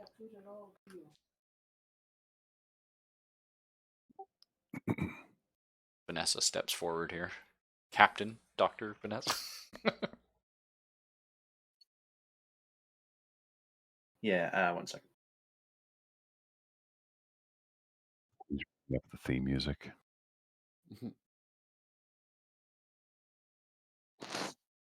Yeah, sorry. Cat wanted out of the room and etc. etc. That's fine. Okay. So now that we have everybody seated around and the coffee is cold, And spilled. Why do you do this to me? It's iced coffee now. You pay extra for that. it's space coffee. You could make instant freeze-dried coffee in space. Just stick it in the airlock. True, yeah. Uh, so we got woken up early, as some of you might have surmised. We almost rammed into another ship, as you might have guessed by the hard evasive maneuvers. We almost did, though. We didn't ram into them. We're still okay for now. Our objective directive has been overridden for the time being. We are to investigate and recover any information, data, whatever, from the USCSS Cronus, which has been missing for around about 16 years, presumably crew dead. No report on why they're here, just they were here to find and study something, and since they didn't report back, it's now our job to find if they found it and collect it, whatever it is. I should clarify, it's been missing since 2110.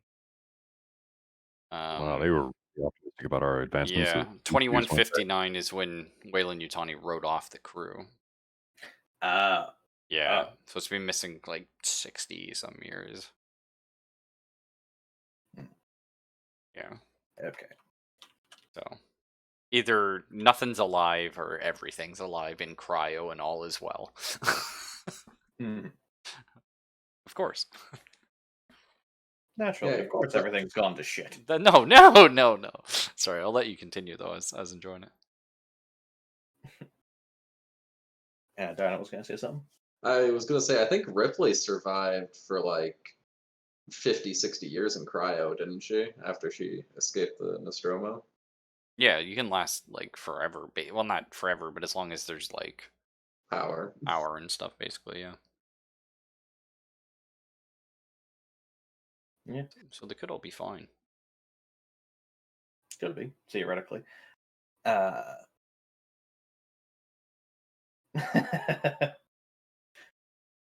But if the power goes out, then you dio in cryo.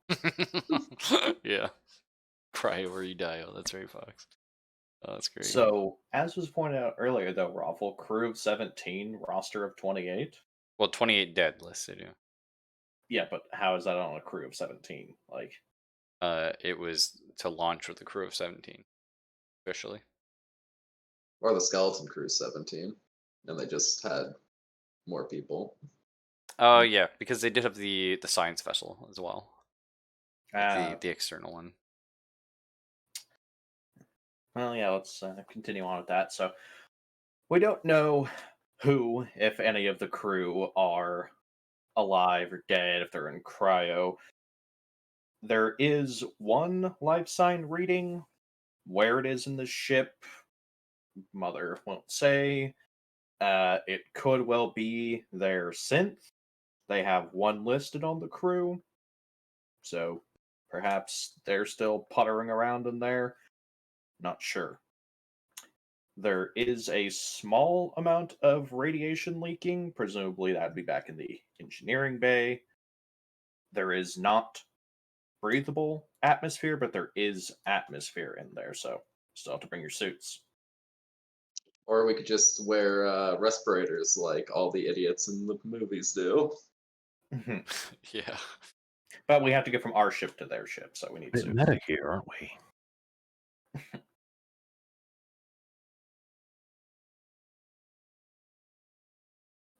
Uh, I think that was pretty good. yeah, anything I missed, Wilson? Might want to remind them of their duties by Now, failing. what I'm about to say is not going to be popular with anyone here, myself included, but as part of our contractual obligations to Wayland Yutani Corporation, if we disregard this and move on from here, all current and outstanding payments due to all members of the crew will be voided, and our insurances canceled upon return to any authorized Wayland Yutani or governmental dockyard. And we lose our stocks. And our stocks are also gone. Thank you, Captain. So, we have to get aboard the ship, access the mother if it's still available. Ideally, we'll be able to salvage the ship. If it's so far gone that it can't be salvaged or towed back to a safe yard, it'll have to be earmarked for a larger tug to come back out and get it. At the very least, we have to go in, find Mother, download a flight log record, find any survivors, and assist them if we can. As a precaution, Wayland Yutani wants them quarantined until they can be investigated and cleared by a fully certified board of medical professionals, which, as much as I appreciate the skills of our doctor and botanist in being here, they don't feel that your skills are sufficient. So you are not cleared to give them a clean bill of health outside of the basic medical care to keep them alive. Any questions? So who's going? Regrettably, I'm going to have to be one of them. We are going to the Kronos. What if they've come down with some kind of space psychosis and they're gonna attack us as soon as we enter? Try to subdue them if you can. If you can't, defend yourselves. The I mean- company would prefer to have the crew back alive, or at the very least, their fates determined. If they've gone off the goddamn rocker and won't allow us to take them back safely, I'd rather not lose one of you for one of them. So are we gonna be authorized to open the anti-piracy lockers? I'd really prefer if you didn't go over there with an assault rifle aimed at the first person you find. If only we had assault rifles. Well, this may be I a mean, good we'll time. have like maybe a pistol, I think. Who Wayland stalked the Yutani has Wait, outfitted our ship with only the finest of what $5 can buy. Yeah. The So wait, finest of sticks. Captain, wait a minute. So you're telling me that the ship's arms locker has nothing in it? Oh no, there's stuff in it. Problem is half of it came out of my paycheck, and the other half of it is older than half the crew. Still better than nothing. Mm-hmm. So aside from Unless the power you're a loader suit fabricator. down in the cargo hold, which that ain't gonna fit through an airlock. Aside from that, Would Rye know how to pilot that, or am I the only one that knows how to run the loader? I would say, like, Rye could probably do it at a -1 because she fixes it. She kind of like knows how to use it, but like she's just not familiar in using it. Okay.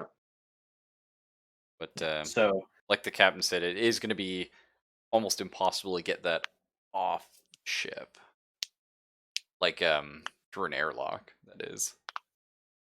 yeah, and we can't exactly just open up the cargo bay and fucking vent the entire ship. That's true. Yeah. Oh man, you just pump the atmosphere out of the cargo bay before you open the door. But yeah, so our arms locker with its state-of-the-art technology consists of a antique bolt gun, So like a Mosin the Gaunt. Raffle clarification. Oh, yeah, I can get you one.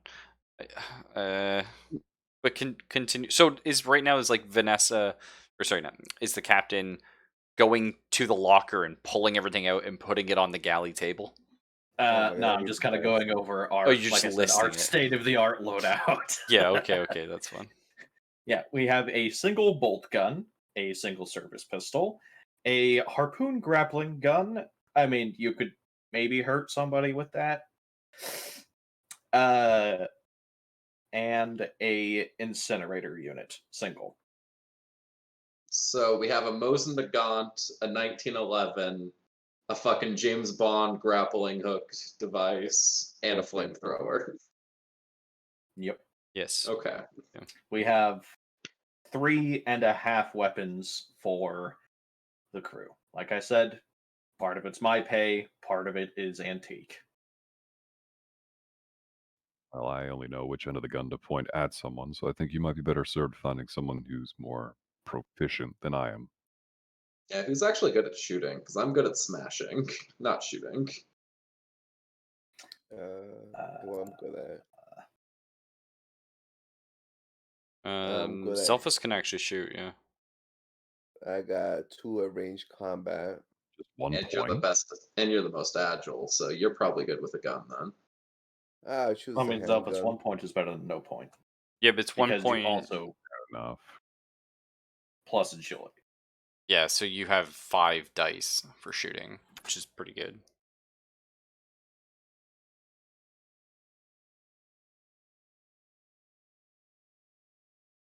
Well, if I'm going, I'm taking the pistol. Well, you'll have to ask your dear captain who's getting it. That's what I'm saying. If I'm going. Oh, Captain. Only. Do we have any like batons or anything in the locker? Maybe a That's up to maybe the a magical talking cloud in the sky. No, we maybe a don't. bat with some nails through it. No, that'd be That's, handy. I think, your modification chart. Just bring a table. Just bring a chair. Just use one of its legs. Oh, my God, he's yeah. got the table. Yeah, can I have a metal folding chair like I'm a pro wrestler?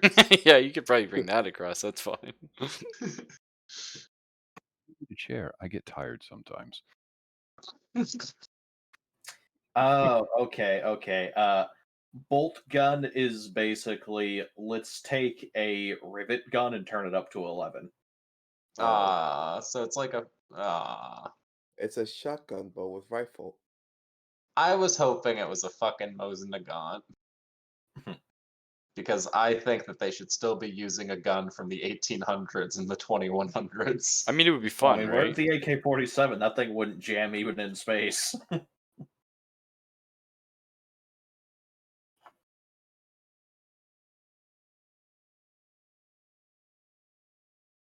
But yeah, so I don't know. Magical talking cloud in the sky. Is there any batons in here? No, that's it. That's it, boys. Can I robust somebody with a toolbox? Humans Grab have a been giant smashing wrench. things with objects since time immemorial, so I don't see why your brawny guy couldn't just pick up some item nearby and Yeah, go, you "Me could literally smash." bash them with anything. Yeah, yeah. Pretty Well, I much mean- all melee weapons deal 1 damage unless like otherwise specified.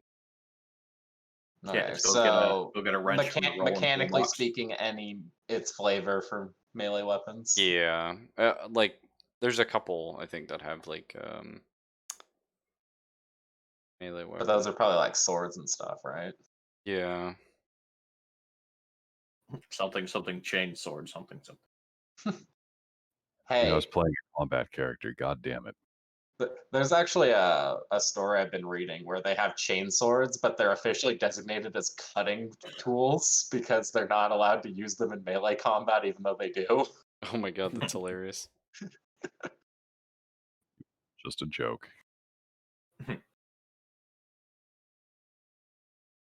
Oh, it's like in the it was either the start of Vietnam or the start of the Korean War. Either way, they had such a shortage of 50 caliber ammunition, they were told not to use it on personnel, only for anti-material purposes. And so the gunner's excuse for using on personnel was saying that they had armor because they were shooting at their belt buckles. That was That's also horrific. for using shotguns against enemy personnel. It's considered like kind of war crimey because of Yeah, how because the Germans were like, "Hey, that ain't fair." well this is later than the World War One, Oh, okay. but they would just be like, well, I was just so technically the only use of a shotgun for the U.S. Army was destroying enemy equipment.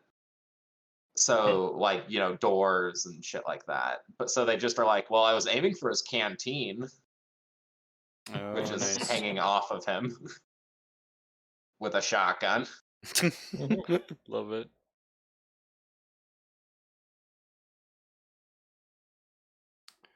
Okay. You hit him with a slug at point blank. Well, I mean, his canteen was trying to dodge. I missed,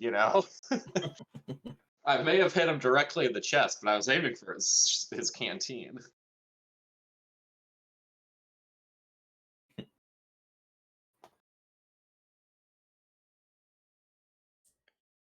I just copied all the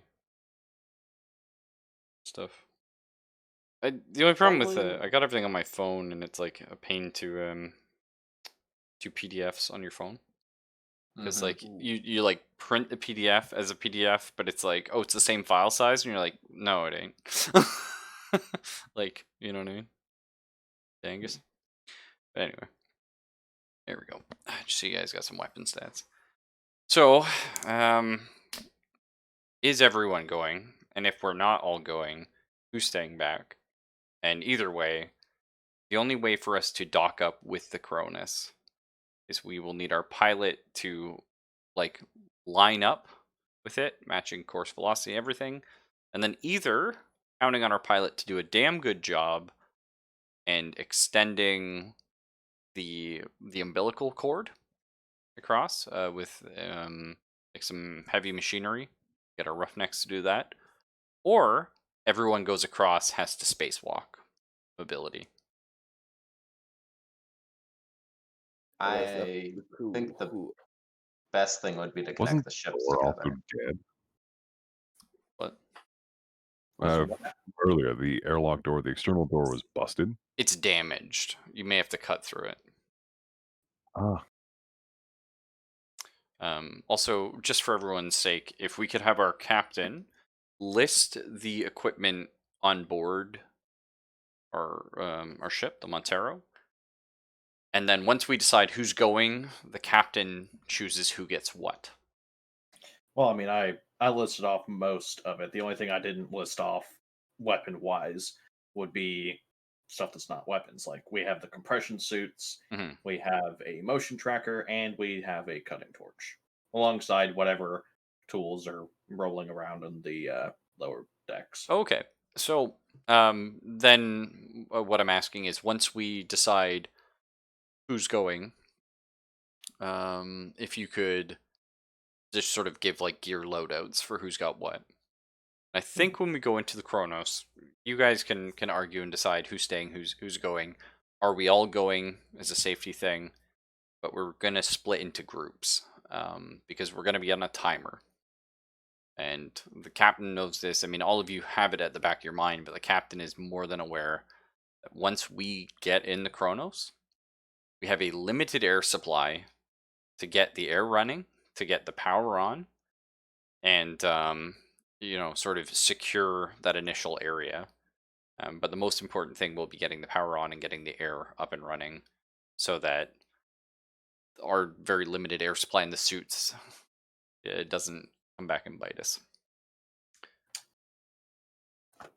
Well,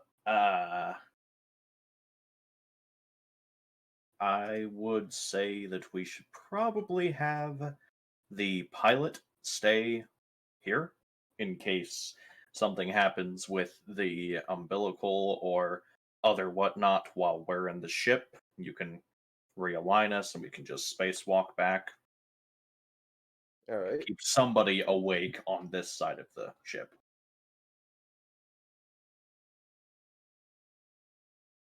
Uh, do we have any volunteers or any naysayers? if it wasn't for the fact that I thought you'd need my security clearance, I wouldn't want to go over there at all. Noted. That's fair. Yeah. Yeah. I guess I should come since I'm the doctor. It's fair. Oh, doctor, my doctor. Well, we're gonna need the mechanic and the Chad over there to try and get the ship running to at least, try to not suffocate while we're there.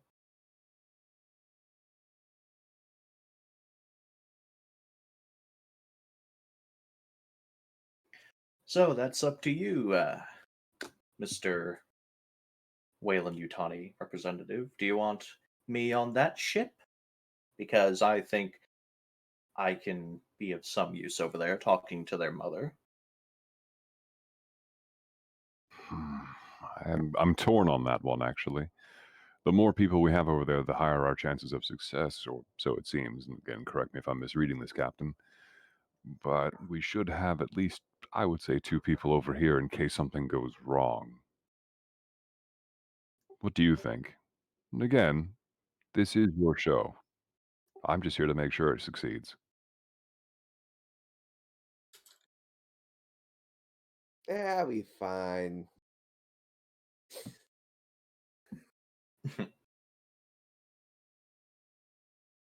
Uh, I think I'll go with you, but you know, just gonna kind of look over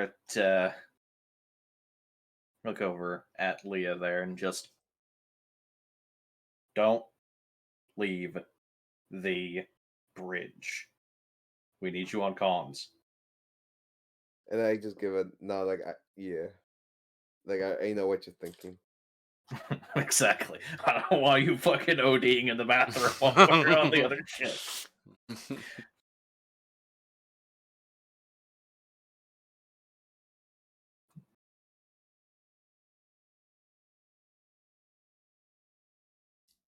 So what's our crew? Who's our away team? Our away So team we is have me borrowed,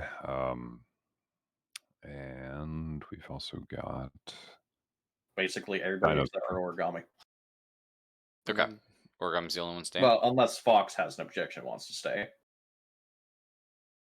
She's potentially the most useful, actually, across. I was being gonna the say, I mechanic. think I'm kind of needed as mechanic. Yeah.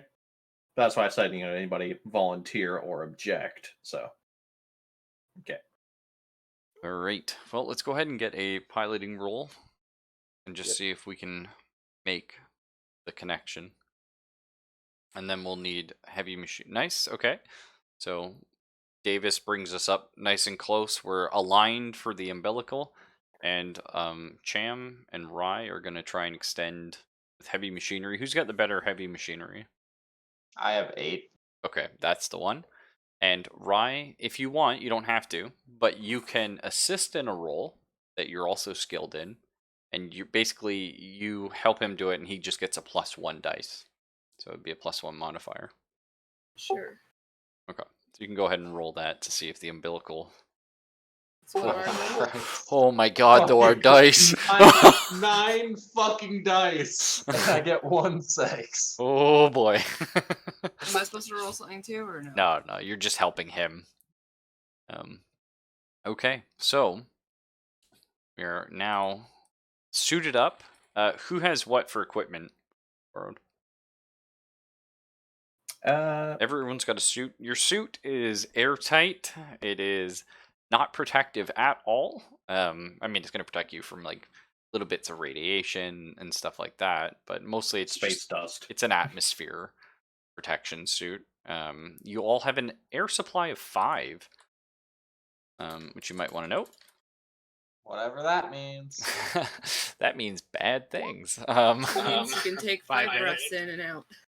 I was Yeah. going to say 5 minutes or 5 hours. Just want to double So check. you on can that. actually write that down in your character sheet. There's a spot for air.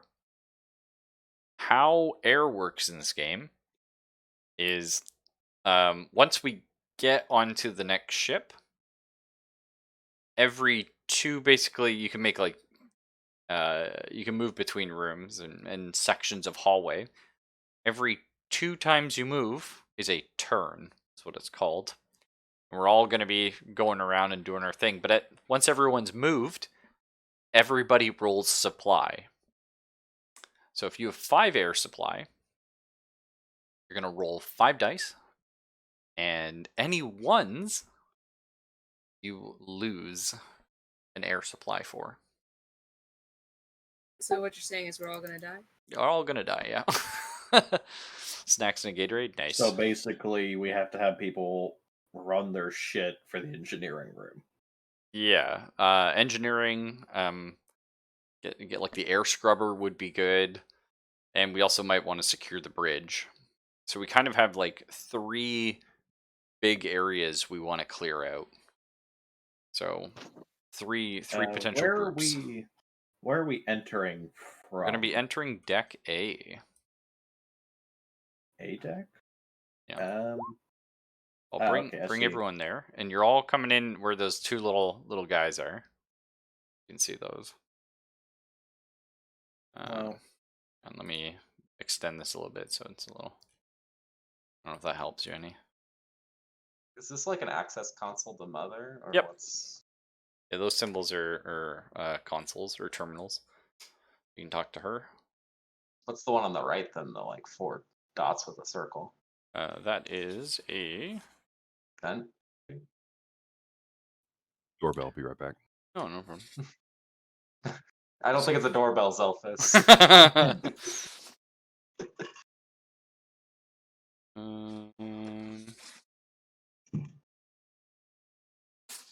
Yeah, what? Could it might be a vent.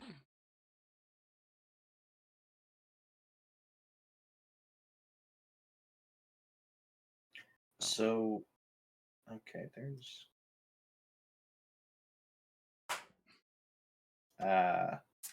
okay. Oh, it's Query an there. intercom. Oh, okay. Yeah, But query, Mr. Magical Talking Voice in the Sky. I'm Mother, thank you. But continue. I call I you see Daddy the instead. air scrubber shaft runs from A deck to C deck, but I don't see any way to get into the damn thing. You would have to go in through the ventilation shafts. It's probably like a maintenance duct. Yeah, they're well. So do you see all these little lines?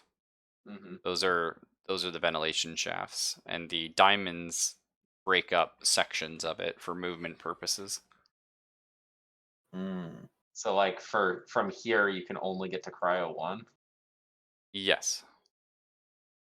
It'd be like one move So- into the ventilation, one move in the cryo one. Or it would be. Oh, Okay. so it's another move to go here to here. Yeah. Okay, I was thinking that's like a fucking grate that you can't get through. No, unfortunately, that's just breaking it up for the purposes of movement or shooting. Okay. Yeah. Because So how far essentially. can we move in the hallway for one move? One. One tile. No, you can move the whole hallway as one. So like every door is another one. Yeah, because essentially what it is the reason why going through some rooms takes so long is because you're looking around it, but like a hallway, there's nothing in it, so you just run through. So yeah, it's going to be a little bit of a blitz. I do like how getting from here to here to here takes 2 moves though. Yeah, yeah, and that's one breath. Yeah. I guess you're just waiting for the goddamn doors to open. Yeah, and you guys actually are going to come in. Let me do a nice little yellow. You come in either here, I think. I thought we came in from the side of the hallway here. Oh, I thought those are elevators. My bad. Oh, are they? I see up and down. Yeah, it looks like elevators to me. I guess. Oh, Where hang the on. fuck do we get in then? I think you go in at the like where it shows the little guys in suits. Yeah, let me see. I Here. mean, Is it? Yep, those are little guys in suits. Well, that's where the suits are anyway, by the showers and yeah, stuff. that's where the suits are, but Yeah, but there's like a fucking. That's like a decontamination area, is what it looks like to me, because it's like a shower. Okay, that's fair. oh wait, See, main airlock is junction A1. Junction A1. Oh, okay. So up here. So Okay, so that's the symbol for airlock, then the middle one. Okay, so that's good to know. okay, so there's also an airlock at the head of the ship in C deck. Okay. Yes, it looks that way. Yeah. Hang on, you only gave us A deck, C deck, and D deck. What's B deck? Oh, did I not give you B? Oh, there's B deck. I got it. Oh, I must have not pulled it up then. Sorry, Oh, B yeah, deck that's has my the bad. pilot stations, command station. Meh. Yeah, I found it now. Sorry. Oh no, that's okay. I literally thought I forgot, and I wouldn't have been surprised. Okay, so wait a fucking minute. You mean that we have to go 1, 2? Wait, the goddamn 3, EVA suits are an entire deck away from the airlock. 4. Yeah, it seems weird, right? But Fine. that's It's what it gonna take us says. all of our air to get to the fucking air scrubber. Well, no, so that doesn't. You might not use any air because it's all RNG. Yeah, but We're I mean, we have going to to roll interact nothing with but 3 zeros. effing doors to get there. Bro, you might run out your Barl's gonna die so from roll. oxygen loss before we start. Exactly. Oh, jeez. Yeah, but I mean, like, still though. So theoretically, that is Theoretically, 5 moves. theoretically, you can lose. Well, no, that's actually 3 moves. Or yeah, because you move 2 every turn. So it'd be you're in junction. You move 1, 2 into the middle, 3, 4 into the vents, and so that's 3 moves to get there. But every turn, you're rolling 5d6, and I lose 1 oxygen there. I would be down to 4d6 next time. So any ones deplete your oxygen supply by 1. You could potentially, in the first turn, move 2 and immediately be out of oxygen, yeah. Can you just click this to roll it? Yep. Oh, nice, you can. Oh, see, that's that 1 right there. So you would have been down in oxygen already and fucking raging.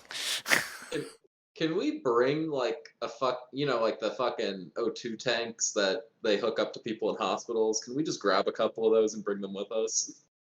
I don't think you have them kicking around. You might have 1. I mean, we have a medical center. Yeah, you probably have one like kicking around. So who would get that then? Which team? Probably the ones going engineering because that's the furthest run. I was just about to say that. Right? Because they got to go downstairs. Yeah, fix some shit real quick. Yeah. The reactor's far away too. Yeah, the reactor is what we want. Is A deck the top deck or the bottom deck? The top deck. Pretty sure. Yes, it is. Yeah. So, okay, question: do we need the reactor on for the air scrubbers, or are these like chemical air scrubbers? So they work just like by replacing the cartridge.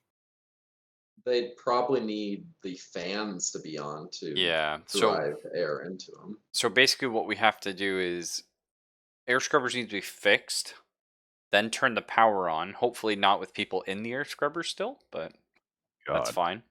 And then meaty chunks. We could potentially turn power on. Air smells a lot more irony than usual. Through Mother. We might be able to turn power on with Mother. We don't know if that'll be an option for us. Do we have any kind of equipment to like lay a fucking communication wire between the two of us? So, all the suits have they have a radio, but you have to you'd have to be at like the bridge or like with Mother, or I mean, let's say any of the intercom rooms or like a terminal room to communicate back with the Montero. Yeah, but like intership intership, you guys are fine in your suits, yeah. Okay.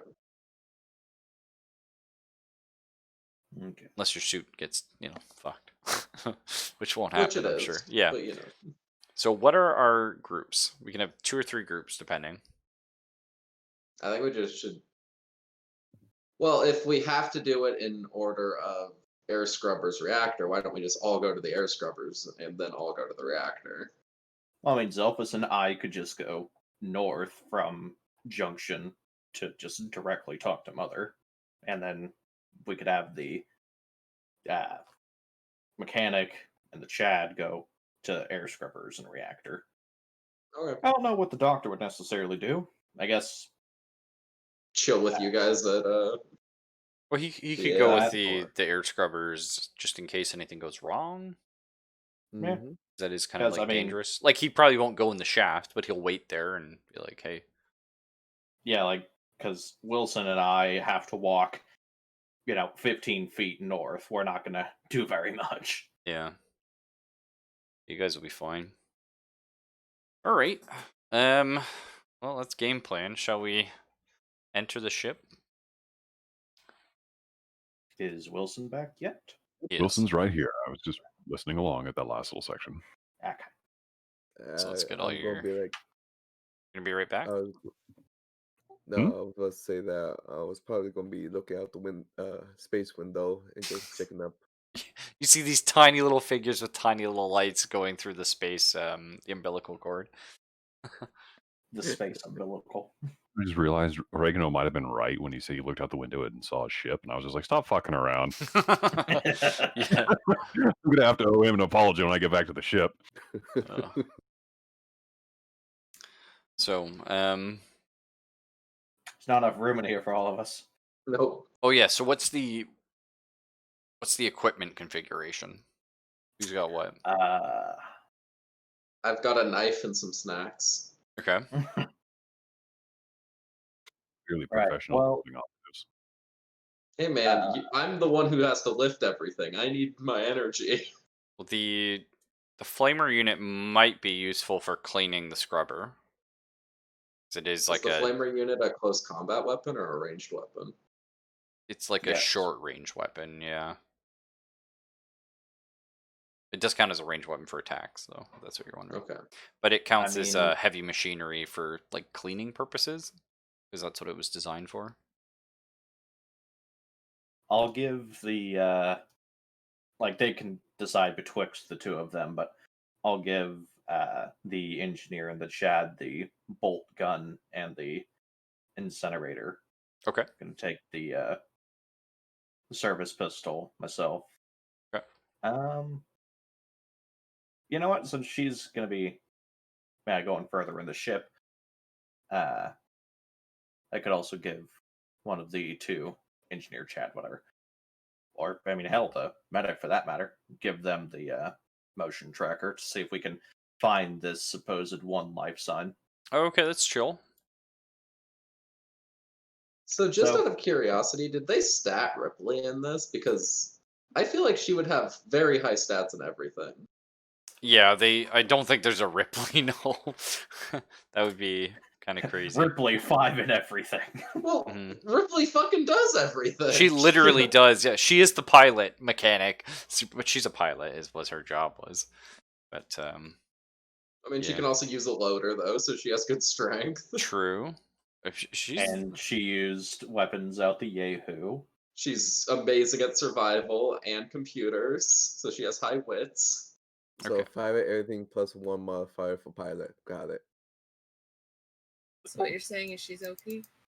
she Oh, is yeah. she is actually OP. Yeah. I mean, Ripley literally has like, if she wasn't such a good character, she would be a Mary Sue. It's Exactly. true. Yeah. I love Ripley though, but Every time okay. that people make a strong female movie and it flops, it's like, oh, well, why? Oh, because you're making Mary Sue's, not Ripley's. Okay, so Cham I and have no Rye, motion tracker. which is Dino and Fox, who's taking the bolt gun and who's taking the M240 incinerator unit? I think I'd be better off with the flamethrower, considering I'm kind of a crappy shot and it's hard to miss a flamethrower. Yep. Okay. What do you think, Fox? I don't think I have any combat skills, do I? Do you have any shooting skill? I don't think so. What's your agility? In before one. Let's see. Fox Fox He's is got 3 3. agility. I think I have 2. Yeah, Chad's not. No, I have 3 also. So we're equal shots then. I think you have combat though, don't you? I have close combat, which means I'm good with a knife, not with a fucking flamethrower. Oh. Well, it's a good reasoning there, Fox. I mean, some flamethrowers are pittance for distance, but other ones are like, I can reach about 20 feet out and still cook something inside in and out. Depends on if it's liquid or gas. Yeah, or the fucking flamethrowers that were on like tanks that can go 200 feet. Yeah. Hey, you know something, Gino? I think your character's probably the only one that could heft one of those, so you might actually be able to use a I do- cut down. I of do that. kind of love the idea of like Beef Boy though, with the big fucking like double tanked incinerator on his back. Yeah, I'm just fucking hauling like 30 fucking gallons of liquid napalm Well, yeah, because you also have like a slung, like a reload for it as well. So like you've just got like a spare tank basically. Hmm. But anyway, so Pyro, is that you? here's our crew. So Rudy, Dr. Johns was given the motion tracker. That means you're the most important person technically. Well, we also have Does the motion tracker see anything when we enter? Are you gonna turn it on? Is the Oh. question. Right. Hey, Did we Ruffle- ever Ruffle, serious question. establish if the umbilical attached correctly? They did, yeah. Ryan Cham barely attached it. So do we need Before the- we move on, this is very mission Check critical. the here. batteries. That too, but sync up our suits' locator beacons and signal sources so that when we're fucking around, it doesn't register us as a contact. I think it still registers you. It would just be in a different color, right? I'd prefer that than just going contact 5 meters, and then Bully Boy decides to hose my guy from running down the corridor. Stress, Yeah. man, it's too much. So do we give the harpoon gun to Wilson, or do we leave it on the ship for our pilot? It's I just mean, it's a grappling hook. Like yeah, it's a harpoon. Yeah, it's not necessarily a weapon, but I mean it could do damage if somebody shits themselves. Maybe So how does power work with the motion tracker? Is it So- the same as O2? yeah, when you use it, you roll all of them and you see how much you've used. Yeah. Yeah, I would but say- the thing is, I'm gonna say the motion tracker is always on passively. For Oh, like, so it beeps at you? yeah, if something's like coming at you, but if you want to like turn it on and be like, where was that? Like, you know what I mean? It'll just be like, bleep, something's in the area. But if you really want to like, go gung ho and like locate something, that'll be your power roll. I would say that I won't need a gun because I would be mostly running away. well, I mean, you're not even on the ship in order to need a gun. Fair. So we'll just But He's just running circles around the ship in an imaginary hallucinogenic state. What he's saying is he's gonna be flying away. So we'll just say we left No. the harpoon gun behind then. I mean, yeah, as far as I'm concerned, yeah. Yeah, Any that's fair. space whales around here, do you? Probably. Well, I mean, do we need the cutting torch for the door? Yeah. Yeah, we're gonna have to cut the first airlock. Does the cutting torch run on the same fuel as the incinerator? No, I think it's just it's battery powered it- kind of thing. Yeah, it's like a fucking arc welder kind of deal. It's like some sort of like chem fuel cell or something. Well, okay, again, that's between the mechanic and the Chad then. Yeah, I figured probably give that to Rye because I mean Cham's gonna be holding a huge fucking incinerator on his back, so kind of probably don't want him playing around with a welder as well. I mean, I'm actually trained in the cutting torch, so That's true. if we want to rearrange that at all. That's up to you, Rye. What do you think? You want to give the cutting torch over to Cham and take the incinerator? Give him the big snipey gun? Please see if you're trained in the cutting torch. It's a close combat weapon, and I'm very good at close combat. Yeah, Fox, you know how to open your sheet? Yeah. Okay, so if you look, the close combat is that one at the top, and it's also a heavy machinery thing, which Cham is very good with as well. Unsure. Okay, so I want you to picture this, Fox. You've got little Rye. She's bitter. She's done with the world. She's only in this to help her family and her brother. And she's just strapped 2 huge tanks on her back. And she has an unlit pilot for a flamethrower. So just every scene, just remember, something comes at you in a fucking vent. You've got a flamethrower. Okay? Yep, Fox. The only time you might not want to fire that is if you know one of us is in front of the nozzle. Unless you're feeling particularly spiteful, in which case, ooh. And flamethrowers are very devastating weapons, just like real life. Scary shit. Get the Oh, I spicy love it. air. I love it when flamethrowers. Spicier. Little I jalapeno. always love it when in a game the mechanics operate similar to how devastating things are in real life. Just Oh, the flamethrower is I- really bad in this. Like, that's why you only get 2 Well- reloads. Would we be able to tell if there's like something in the air that would make it dangerous to use the flamethrower? That's part of the fun. That's part of the fun, yeah. well, basically, if you're in the fuel tank area or the fuel storage for the ship, don't just start going around hosing things. Or if it says delicate electronics, or if it's just electronics in general, they don't respond well to being melted. True.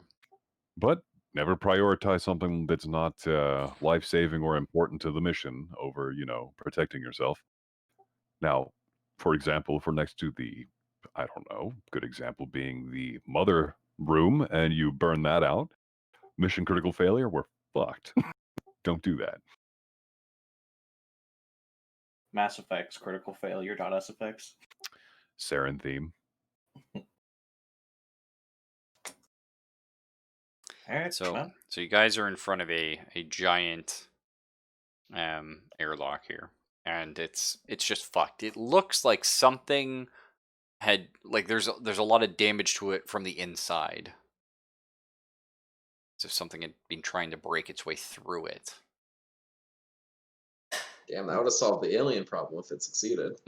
Yeah. Aliens. Yeah. So why don't you give me a heavy machinery there and see if you can just cut through this bad boy, Cham. Quick question. The signs of damage, do they look like they're caused by industrial tools or something of human craftsmanship? Or is it just you look at it and go, wow, those are some deep parallel grooves into there, about so and so thick. Damn. Well, from Almost the like outside, you someone can't put a tell. Once we get through, we'll be able to tell you. 30 scorch marks. Can I get assistance on this too, or is this a solo roll? Yeah, Rye can give you a hand. He's also a heavy machiner. Nice. Nice. So you you cut through, and with like a very silent clang, despite the size, because obviously you're in space and whatnot. This huge door falls inward, and it looks like there was a scuffle here, a rather large scuffle. There is like blood plastered over the one wall. There's a person that's missing his head. And it looks like something like very powerful sort of took that off. And I'm gonna say go ahead and make panic rolls, everybody. So none of you should, in theory, have anything happen, but you all get 1 stress for seeing this. And I don't one think stress little tip there. Yeah, unless you all roll a 6, everything will be fine. So You want that roll roll a under stress which? thing and then roll panic. That's right. Yeah, everyone click their stress up roll one, and then you roll a panic. I must have missed. Where's the panic tab thing I'm supposed to hit here? I'm Oh, looking no. where it says roll buttons underneath your name, Zelphus. So 1d3 Fox panic. panics. Looking at character sheet, bio sheet. It goes Yep. career. Oh, like when you're on your character sheet. Character sheet, character name, career, roll button, 1d3. Oh, there panic. it is. Thank you. Yes. Okay. Appreciate it, gentlemen. So Dr. Johns, to be fair, he's more a biologist, a botanist, what have you, than a doctor. So eventually this was a bit much for him. Who knows? I thought it was 6 or less. It doesn't panic. Oh, it is 6 or less, yeah. Unfortunately, Rye has a tremble. She starts to tremble uncontrollably. It's seeing this. The flamethrower Yeah. has a panic attack. She's having a little twitch. Oh, Mario. She's twitching a bit. Oh no! Yeah. Oh So, no, Mr. Frodo. so you suffer. The panic. Is there a name on the jumpsuit? Of the dead person? Oh, I like that. Yes. The jumpsuit has. I beat you to that. Thank you. Let's say it's like it's kind of damaged, but you can see like M. Cummings. Okay, so M. Cummings, super he's- dead. Yeah. So we could have our doctor do an observation roll and find out more about the body, or we could get moving. How long does panic last? So panic lasts, we're gonna say, usually for it's kind of not really said, but I'm gonna say it's a scene. So once we leave this room, she's gonna be calm again. She's still stressed, but her panic has subsided. So for this scene, she has a penalty to her agility, which is nothing major. You shouldn't need to run away right now. Or shoot the flamethrower. Or shoot the hopefully. flamethrower, yeah.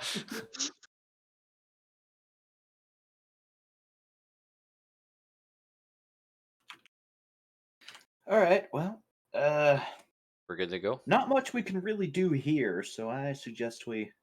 And we can always, once we get the air on, bring the doctor back and be like, "Can you figure out what the fuck?" Sorry, you pause for a second there, like, see if he's okay. Well, I mean, does the body just look like it got fucking mangled by a bear or something, or is No. it just the head's You missing? know what a bear is, though. I think that might be an extinct species back on Earth.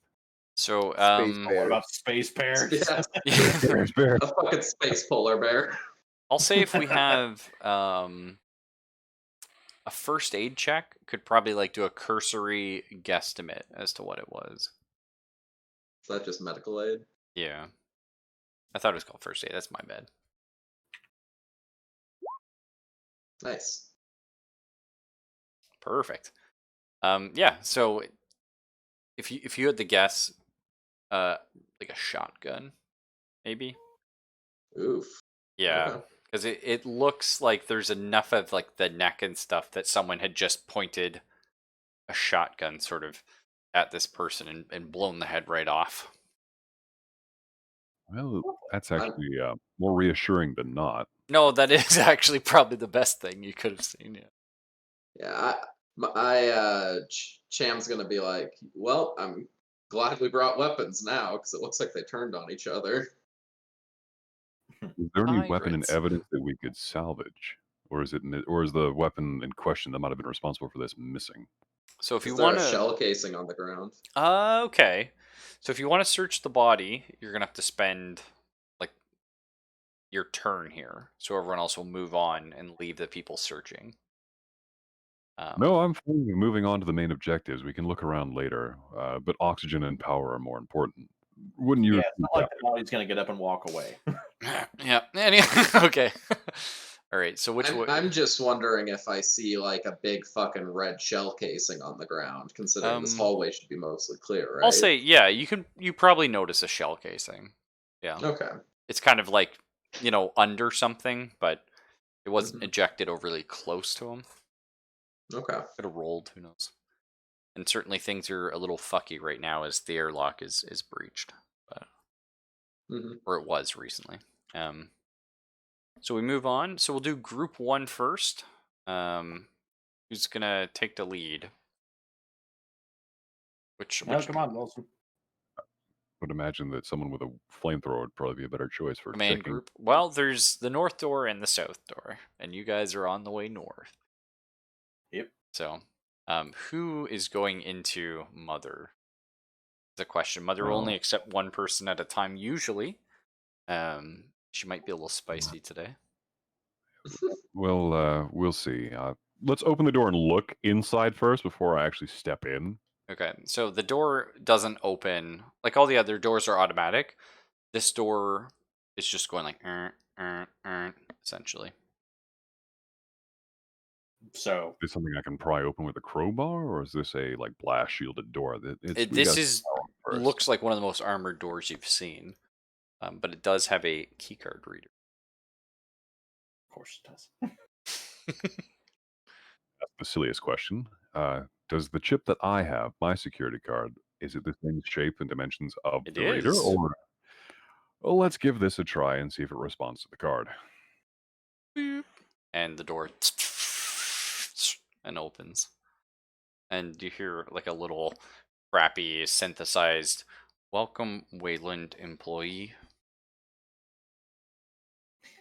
Is there a dead person that was talking to Mother before us? Oh, Is that's the chair fun. occupied? That's fun. There is. There's a person in the room. But sitting at the terminal, there is a man slumped over the computer with a pistol in his hand. Is the computer painted red?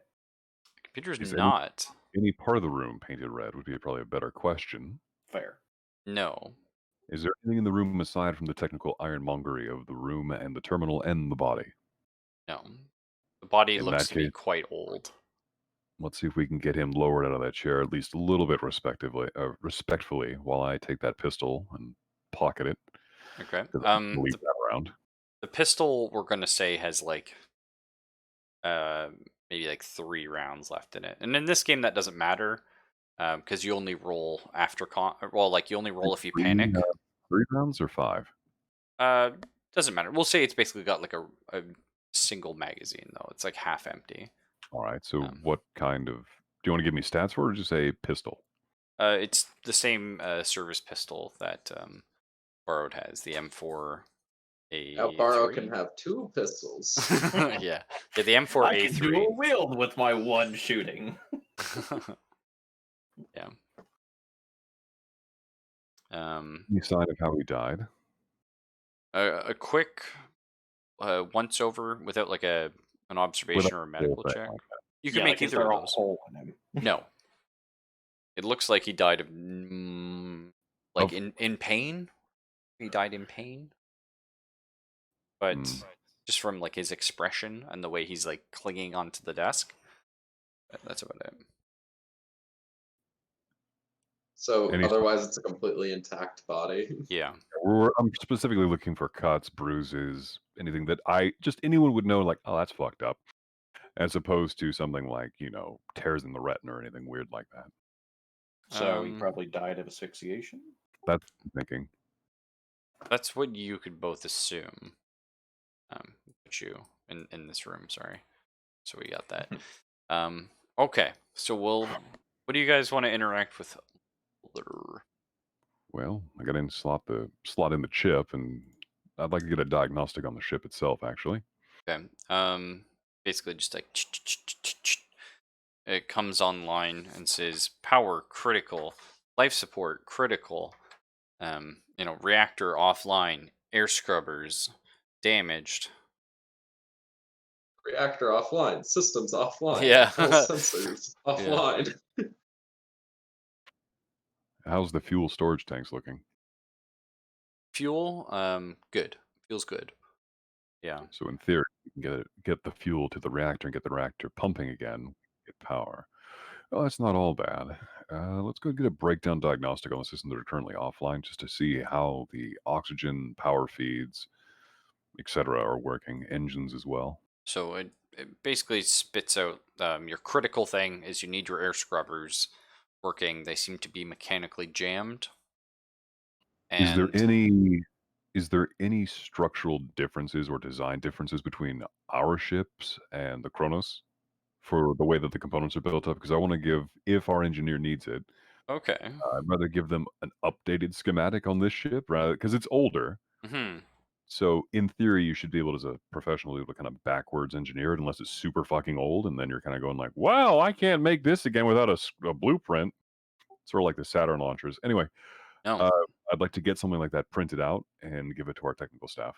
Okay. Well, So I mean, our ship isn't exactly brand new either. It's a bit of a clunker. I was going to say There's a bit of a difference though between decades in time for our ship versus this one. our ship's probably not too much younger than this one. Miller's so we been wouldn't working need on it, but it's a shitter. So no, that's a good thought. Basically, it'll just download. I'm gonna say when you get to the reactor, all the information you gathered gives a +1 to whoever tries to fix it. Excellent. So that's good. Also, I would like to note, in querying Mother, I'd like to know about any sort of modifications from the base chassis of the Kronos' hull design to what we're currently in. It just gives sort of statistics on the fact that there was a science vessel attached to the top. That is now gone. The blog. Oh, and there's a missing vehicle as well. Ground vehicle or spaceborne? Yeah, there used to be a large ground vehicle. for observation purposes, but it's missing. Crew status. Crew status? Ah, so that's a fun one. So, I've got several meat popsicles, sir. yeah. Let's see.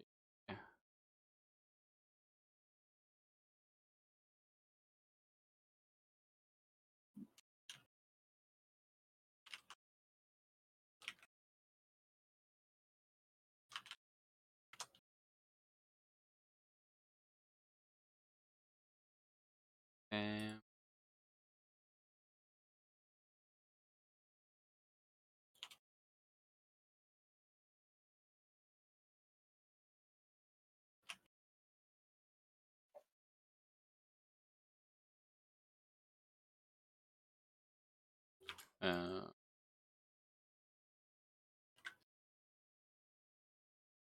how do I say this?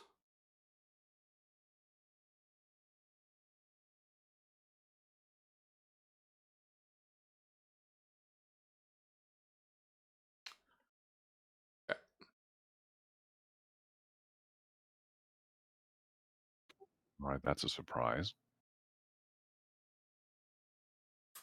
4 people listed as stable. Yeah, the rest And showed deceased, but you Alright. like go through your list basically. Can I get a location ping on them or no? No, they don't. It's like unable to locate them. Location services offline due to Yeah. critical power. That I assume, yeah, that's what she says. Yeah, yeah. Something's wrong with this machine. It's got 2 voices. No, but I like that. I like that. I'm trying to help. You're not.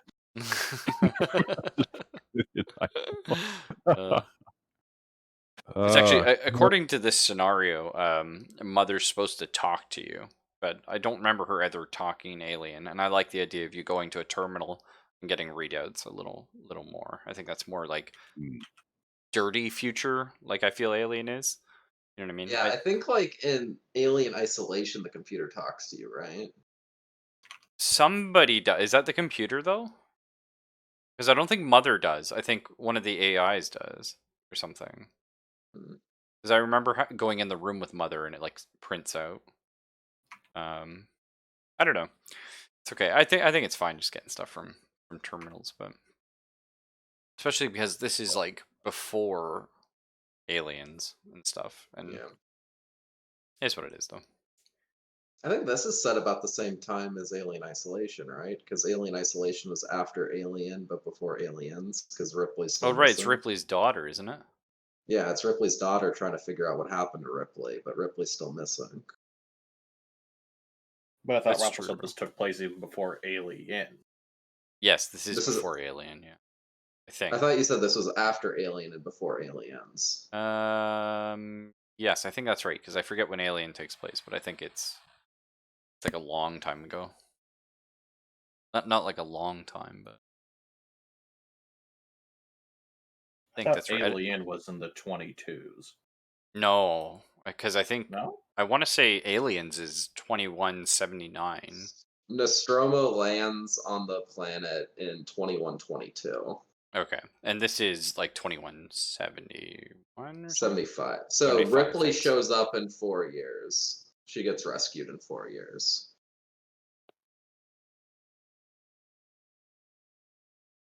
It could also be like an Alien Isolation, like it was a Seegson ship, not Weyland-Yutani, I think. Oh no, it was a space station. And Weyland-Yutani bought it. That's right. Yeah, it was crappy. Yeah, it was shitty. Okay, so I like that. Do you want to say that out loud, Mr. Wilson? Basically, I'm in the chair and I just kind of look over my shoulder and yell back through the door at everyone else who's still watching the corridor. Oh no, you just have them on comms. They're all on radio together, except Origami. Is the ship interference. All right. We have live ones on board somewhere. 4 humans and 1 synth. Keep your eyes open for cryo bays and watch out for the synthetic. The old ones don't need to eat, breathe, or drink to survive, and who knows how long prolonged isolation's affected it. That's good. So now that you two have sort of finished your turn, unless Miller has anything she wants to interact with Mother. Yeah. The thing we couldn't get from our mother. Ship directive. Current ship directive. Priority 1, restore power. Directive 2, return to Wayland Yutani for repairs. All right, let's slot out and get moving. Otherwise, this is going to bog down and we're going to fucking die. Okay, so the two of you have finished your turn. You now need to roll your air supply. And before Borrowed rolls all 5 and starts choking to death. Fucking suit just spontaneously disassembles itself. I thought this had air in it before we left. There's no air in here. It's all space parts. Yeah. Oh no, Mr. Frodo. Oh no, Mr. Frodo. You can't breathe space parts. If I take one more fart, it'll be the farthest from Hobbiton I've ever been. Oh Jesus! Go for let's get that roll, buddy. All right. Well, there's one gone. Yep. So Come on, Wilson. Your turn to start dying. Mark your air down the 4. You breathe deep, and you notice the air seems a little thinner than it did when you were entering the ship. So, Delphus, on your character sheet, at the very bottom left, your air is 5. You just click on the air beside that. You have to put 5 in the number. I'll put it in for everyone. Okay. Congratulations, Wilson. You didn't burn any oxygen walking 5 feet, unlike Borrowed. Yeah. Yep, Damn it, nice. man. I'm a pilot. I'm a captain. I'm not a. I'm not a limited. breather. I'm not a conservationist. Well, I look like a hippie. All right. So our other 3, you're gonna, I guess, move into this tiny little 1-point room.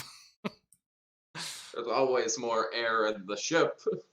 Oh geez, you guys are all crowded up. So sorry. I was gonna say Borrowed's thrifty with money, not air. Nice.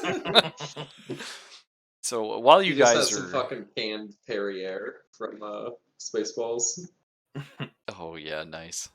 So you guys don't Alright, actually while see you're anything. doing You're your just scene, I'm gonna step out and hit the head really quick. okay. You guys are basically just going door to door, so nothing too much happens. Just roll air. You do notice though, like there's no lights, so you just have like your little flashlights, and you're kind of getting a little nervous about maybe going into a ventilation shaft. Oh no, Cham! This is how we die. Oh God, what is happening? Fucking Christ. Why is it you guys can't roll 6s, but you can roll 1s? Okay, well, Dr. Biologist is fine. And then we'll continue with your scene again, because those two are, well, Borrowed's away. Right? The biologist is a conservationist also. Oh, nice. I like that. Actually, I'll be right back super quick too. We'll do like a quick water break. You guys want for like 2 minutes? Yeah, Get, 5-minute some break tea? sounds good. Cool. Time for some more coffee. Time for some tamales. Oh yeah, boy, I'm feeling that.